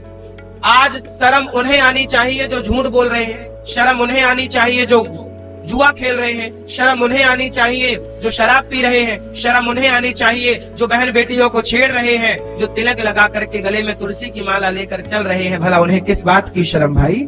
शर्म वो क्यों करें जिनको, जो माथे पे तिलक लगाए हैं। शर्म वो करें जो शराब पी रहे हैं। आज के लड़का शराब पी रहे हैं, सिगरेट पी रहे हैं, पराई बहन बेटियों को छेड़ रहे हैं। शर्म उन्हें आनी चाहिए। हम तिलक लगाए हैं, हमें काय बात की शर्म? हम सही रास्ते पर चल रहे हैं, हमें किस बात की शर्म? जब तुम्हें गलत काम करते हुए, गलत रास्ते पर चलते हुए तुम्हें शर्म नहीं है, तो हम सही राह पर चल करके किस बात की शर्म करें? हमें तो गर्व है कि हम सनातनी और माथे पर तिलक है और गले में तुलसी की माला है, मुख में भगवान का नाम है। भरत जी ने दशरथ जी का अंतिम संस्कार किया। तेरहवीं इत्यादि जो पूरा एक पुत्र का कर्तव्य है, भरत जी ने सब कुछ किया। अब भरत जी सभा लगी, और सभा जब लगी ना मेरी माँ, तो सभा में निर्णय लिया गया कि भरत, अब गुरु वशिष्ठ जी आए। अब कैकेयी माँ को समझ आ गया कि मेरे से बड़ी गलती हो, क्योंकि भरत ने तो अब देखना छोड़ दिया ना। जिस भरत के लिए पूरा प्रपंच रचा कैकेयी ने, वो तो उल्टा पड़ गया। अब तो भरत माँ कहना छोड़ दिए, है ना? इसलिए कहता हूं हर जगह बेटा ही गलत नहीं होता, कई जगह माँ भी गलत होती है। कई जगह माँ बाप भी गलत होते हैं। हर बार पर, हर जगह, हर बात पर कई बार बेटे ही गलत हो, ऐसा नहीं। बताओ भरत और कैकेयी में गलत कौन है? भरत की कैकेयी? बोलो, कैकेयी गलत है? कैकेयी ने गलती की है, पर भरत के मन में कपट नहीं, कैकेयी के मन में कपट है, पर भरत जी के मन में कपट। कई बार बच्चे की गलती नहीं होती, माँ गलत होती, कई बार पिता गलत होता, कई अलग अलग केस। सभा लगी, गुरुजी आए, सुमंत्र जी आए, सभा आई, मंत्री संतरी आए, प्रजा आई, पूरी अयोध्या के लोग इकट्ठे हुए कि चलो अब भरत राजा बने। कौशल्या, सुमित्रा, कैकेयी तीनों बैठी हैं, कैकेयी माता का सिर नीचे। गुरुजी कह रहे हैं भरत, सभा लगी है, अयोध्या की प्रजा खड़ी है, सेना यहां पर खड़ी है, मंत्री संतरी यहां पर खड़े हैं। तुम्हारे पिता की अंतिम इच्छा थी कि बड़े भैया वनवास जाएं, तो राम वनवास चले गए। भैया भरत, पिता का दूसरा वचन था, तुम्हारी माँ ने दूसरा वरदान मांगा था कि मेरा बेटा राजा बने। तो भरत, तुम्हारे पिता की इच्छा जब तुम्हारे बड़े भैया ने पूरी की वनवास जाकर, तो तुम भी राजा बनकर अपने पिता की इच्छा पूरी करो और अयोध्या की सत्ता संभालो, क्योंकि अयोध्या में अब कोई राजा नहीं है। ये बिना राजा के अयोध्या कैसे चलेगी? आप राजा बन जाओ। तब गुरुजी की बात सुनकर के भरत जी बोले। गुरुजी की बात सुनकर सबने कहा हाँ हाँ, भरत राजा बने, भरत राजा बने, क्योंकि दशरथ जी की यही इच्छा थी। कौन विरोध कर सकता है बताओ ना? भरत जी का विरोध कौन कर सकता है? कोई नहीं। पर भरत जी ने कहा गुरु जी को, गुरु जी आपके पांव छूकर, चरण छूकर के प्रार्थना करना चाहता हूँ। हाँ भरत कहो। गुरु जी, यदि मैं राजा बना, भरत जी बोले, गुरु जी यदि मैं राजा बना तो ये पृथ्वी रसातल में चली जाएगी। वशिष्ठ जी बोले क्यों? इस धरती पर रावण जैसा पापी है, उसके पाप से पृथ्वी रसातल में नहीं गई। हिरण्याक्ष, हिरण्यकश्यपु जैसे पापी भय, उनके पाप से पृथ्वी रसातल पर नहीं गई। भरत, तुम्हारे राजा बन जाने से पृथ्वी रसातल में कैसे चली जाएगी? तब भरत जी ने कहा कि गुरुजी आप बताओ कि पृथ्वी को उम्मीद किससे है? धर्म की।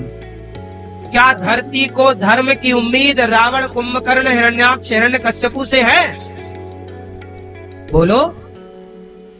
इस धरती को भी धर्म की उम्मीद हम रघुकुल के वंशज भरत जैसे हम लोगों पर ही तो पृथ्वी का धर्म टिका है, और हम ही अपने भाई को वनवास भेजकर भाई की संपत्ति पर कब्जा करके राजा बन जाएं, तो पृथ्वी भला किसके धर्म से टिकी रहेगी? भाई गुरुजी, हम जैसा भाई अपने भाई को वनवास भेजकर उसकी संपत्ति हड़प ले, आप बताइए धर्म के अकॉर्डिंग तो इसके राजा राम है ना अयोध्या के।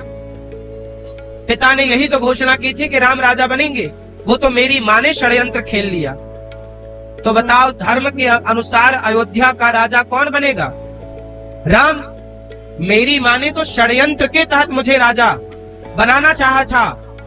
तो गुरुजी, क्या षड्यंत्र जीत जाएगा? क्या धर्म हार जाएगा? गुरुजी, गुरुजी, जब तक ये भरत है इस धरती पर तब तक षड्यंत्र नहीं जीतेगा गुरुजी, धर्म ही जीतेगा। यदि मैं जीत गया, मैं राजा बन गया, तो पृथ्वी रसातल में चली जाएगी, क्योंकि पृथ्वी किसके बल पर टिकी है? धर्म के।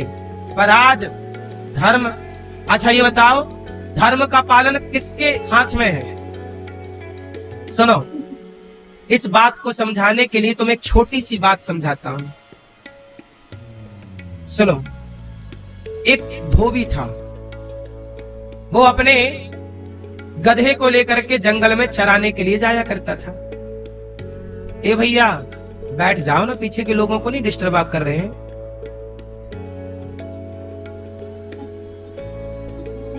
ये सोचा करो कि जो आप कथा में डिस्टरबेंस पैदा करते हैं क्या वो धर्म है? ये भी सोचना चाहिए।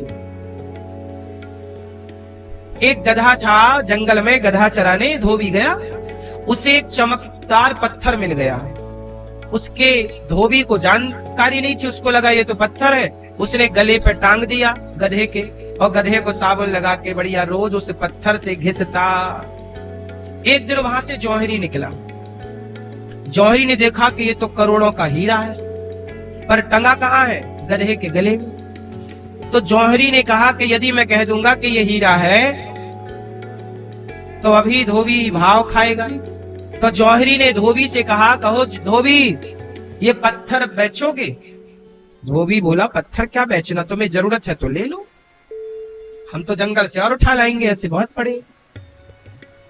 जौहरी बोला, मैं 5 रुपए दूंगा। धोबी को लगा पत्थर के 5 रुपए दे रहा, ठीक है ले जा ले ले। धोबी बोला मैं दूसरा। अच्छा, धोबी को क्या पता, बेचारा भोला भाला, उसे लगा पत्थर है, ये तो पागल है, 5 रुपया दे रहा है। 5 रुपए लिए धोबी ने और जंगल चला गया। अब हीरा आया जौहरी के हाथ में। जैसे ही जौहरी के हाथ में आया, हीरा टूट करके टुकड़े टुकड़े हो गया। जौहरी बोला, वाह रे हीरा, अभी तो गधे के गले में लटक रहा था, तब टूटा नहीं।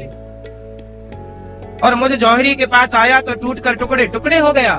तब उस टूटे हुए हीरे से आवाज आई कि जौहरी, उस धोबी को तो पता ही नहीं था कि मेरी कीमत क्या है। मैं खुश था उस गधे के गले में, क्योंकि वो मेरी कीमत जानते ही नहीं थे। मैं खुश था, लेकिन तू तो जानता था ना कि मेरी कीमत करोड़ों की है, फिर भी तूने मेरी कीमत केवल 5 रुपए आंकी। जब तुम जैसे जानकार भी मेरी कीमत इस तरह से लगाएंगे, अज्ञानी मेरी कदर ना करे तो चलता है, पर जौहरी भी मेरी कदर ना करे तो मैं टूट कर तो टुकड़े टुकड़े ही हो जाऊंगा ना। ये बात भरत जी के प्रसंग में कही गई कि रावण, कुंभकर्ण, हिरण्याक्ष, हिरण्यकश्यपु, क्या इन लोगों से धर्म की उम्मीद है? क्या इन लोगों से ये कहा जाएगा कि भैया तुम सच बोलना, तुम धर्म पर चलना? क्या ये लोग धर्म पर चले हैं? उत्तर दो। क्या रावण धर्म पर चला है? क्या सीता मैया को चुराना धर्म है? पराई स्त्री को उठा लेना धर्म है? अब बताओ, रावण का तो काम ही अधर्म करना था। हिरण्याक्ष, हिरण्यकश्यपु का तो काम ही अधर्म करना था। अरे इन अधर्म करने वालों से कोई धर्म की उम्मीद थोड़ी थी, पर धर्म की उम्मीद किससे है? भरत जी जैसे लोगों से। धर्म की उम्मीद किससे है? भरत जी जैसे लोगों से। और भरत जी कह रहे हैं कि गुरुजी, मैंने भी अपना धर्म छोड़ दिया, मैं भी अपने भाई की संपत्ति पर कब्जा कर लूंगा, तो पृथ्वी फिर किस से धर्म की उम्मीद करेगी? इसलिए कोई तो इस धरती पर धर्मात्मा रहे। तो ये धरती रावण, कुंभकर्ण जैसों के बल पर नहीं, भैया भरत जैसे धर्मात्माओं के बल पर टिकी हुई है। इसलिए कह रहे हैं कि मैं यदि राजा बन जाऊंगा तो पृथ्वी रसातल में चली जाएगी। इतनी बड़ी बात है, आप शायद ये बात समझ भी ना पाए हो जो बात भरत जी ने कही है।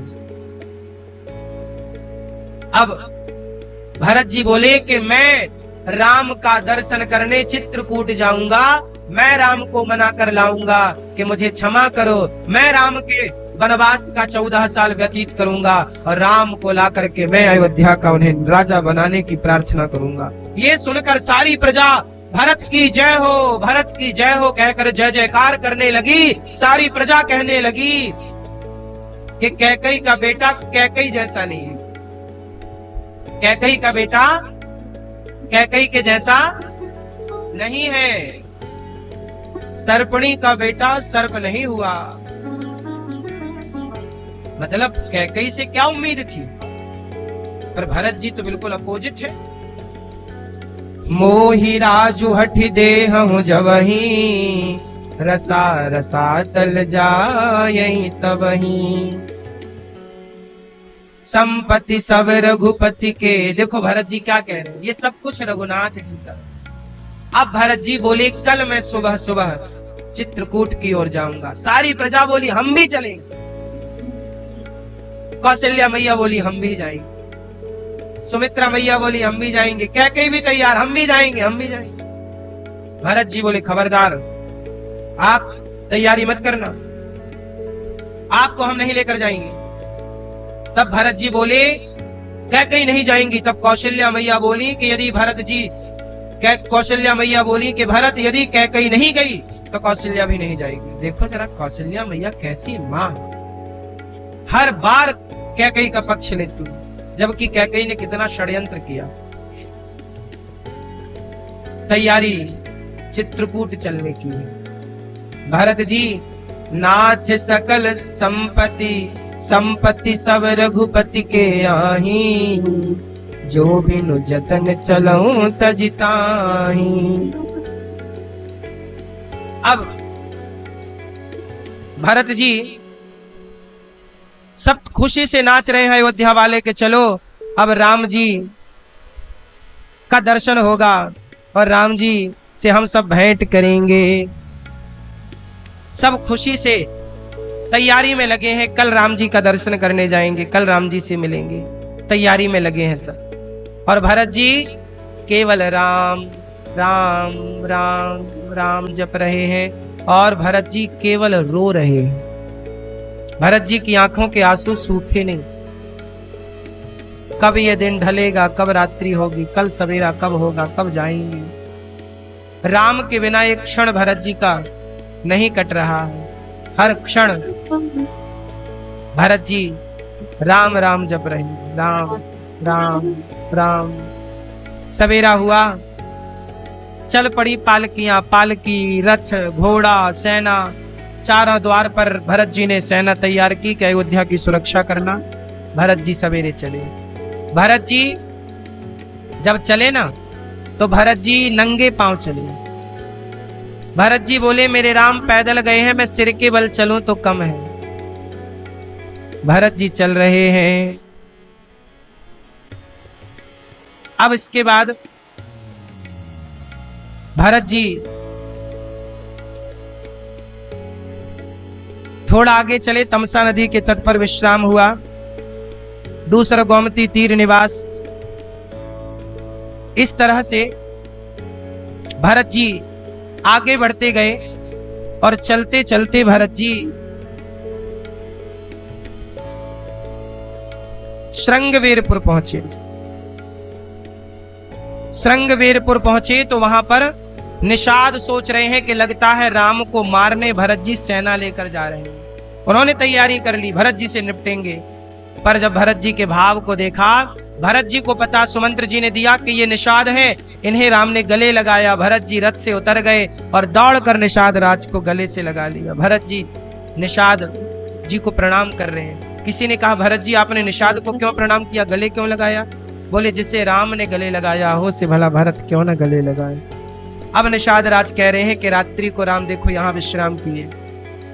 जिस पेड़ की छांव पे राम विश्राम किए थे ना, निषाद ने वो पेड़ की वो घास हटाई नहीं थी। रोज वो वहां भूमि की पूजा करता निषाद। जो आसन पर राम जी जैसे सोए थे बस वो पूजा करता और सुरक्षा करता। भरत जी को बताया कि रात्रि को सीता मैया राम जी यहाँ सोए थे। भरत जी ने देखा कि वहां सीता मैया के साड़ी में जो घुंघरू लगे थे ना, कुछ घुंघरू टूट करके पड़े हैं। उठाकर भरत जी देख रहे हैं और रो रहे हैं कि मेरी माँ देखो इस घास के बिस्तर पर सो रही थी। मेरी माँ ने कितना बड़ा पाप कर दिया, इतना बड़ा पाप किया कि राम भैया राम को, माता जानकी को इतना कष्ट मेरे कारण हुआ। भरत जी बस रो रहे हैं, राम राम कह करके केवल रो रहे हैं। प्राण निकल नहीं जा रहे हैं। भरत जी कह रहे हैं क्या करें। अब तो भरत जी निषाद राज भोजन करा रहे हैं। निषाद राज के यहां भरत जी विश्राम कर रहे हैं। फिर आगे बढ़े। भरत जी आगे चले तो निषाद के कंधे पे हाथ रख करके भरत जी आगे जा रहे हैं। बड़ी अद्भुत कथा है ये। भरत जी प्रयाग पहुंचे और प्रयागराज ने प्रकट होकर कहा भरत जी कुछ मांग लो। अर्थ न धर्म न काम रुचि, गति न चाहो निर्वाण, जन्म जन्म रति राम पद, यह वरदान नया। प्रयागराज ने कहा कुछ मांग लो। क्या मांगे? बस राम जी के चरणों में प्रेम दे दो प्रयागराज जी, और क्या चाहिए। प्रयागराज में स्नान करके दर्शन करके फिर प्रयागराज का दर्शन करके भरत जी आगे बढ़े तो भरत जी रो रहे हैं कि राम जी नंगे पांव जा रहे हैं। और इसके बाद भरत जी भरद्वाज जी के आश्रम में पहुंचे और भरद्वाज जी के आश्रम में भरत जी विश्राम किए। भरद्वाज के आश्रम में वहां सबकी व्यवस्थाएं हुई। सब थके हैं, सब विश्राम कर रहे हैं, सबको नींद भी आ गई। पर भरत जी केवल राम संपत्ति चकई भरतु, चक मुनि आयस खिलवार, तेहि निस आश्रम पिंजरा, राखे भाभिनुसार। भरत जी विश्राम कर रहे हैं, सब विश्राम, पर भरत जी सोए नहीं, लेटे नहीं, केवल राम राम। संतों का सत्संग चल रहा है भरद्वाज जी के आश्रम में और भरत जी वहीं बैठे राम राम जप रहे हैं। गुरु वशिष्ठ जी भी साथ में। गुरु वशिष्ठ जी बार बार समझा रहे हैं भरत सोचो मत, इतना मत सोचो। देखो भरत जी को क्या समझाए वशिष्ठ जी ने कि सोचे वो जो धनी है, धनवान है, पर कंजूस है। सोचे कौन? उन्हें सोचना चाहिए जो सेवा नहीं करते, जो परोपकार नहीं करते। भरत तुम तो इतना प्रेम कर रहे हो राम से। ये सारी कथाएं जब हमने पढ़ी, पुराण पढ़े, वेद पढ़े, तो दास अनिरुद्ध ने हम इस निष्कर्ष पर पहुंचे कि सबसे बढ़िया काम है सेवा। लक्ष्मण जी ने क्या पकड़ा बोलो? और शत्रुघ्न जी ने क्या पकड़ा? भरत जी भगवान की, लक्ष्मण जी भगवान की सेवा कर रहे हैं और लक्ष्मण जी के भैया छोटे शत्रुघ्न जी भक्त की सेवा कर रहे हैं। या तो भगवान की सेवा करो या भगवान के भक्तों की सेवा करो, इसी से उद्धार होगा। यही रास्ता है परमार्थ का मेरी माँ, और कोई दूसरा रास्ता नहीं है ईश्वर तक पहुंचने का। इसलिए गौरी गोपाल आश्रम में साधु संतों की सेवा, गौ माता की सेवा, यहाँ पर कोई भी भक्त आए सबकी सेवा, ये न केन प्रकार, बस गौरी गोपाल में सेवा है, केवल सेवा। सेवा से ही हम शुरू करते हैं दिन को, सेवा से ही समय पूरा होता है, दिन का सूर्यास्त होता है सेवा के साथ।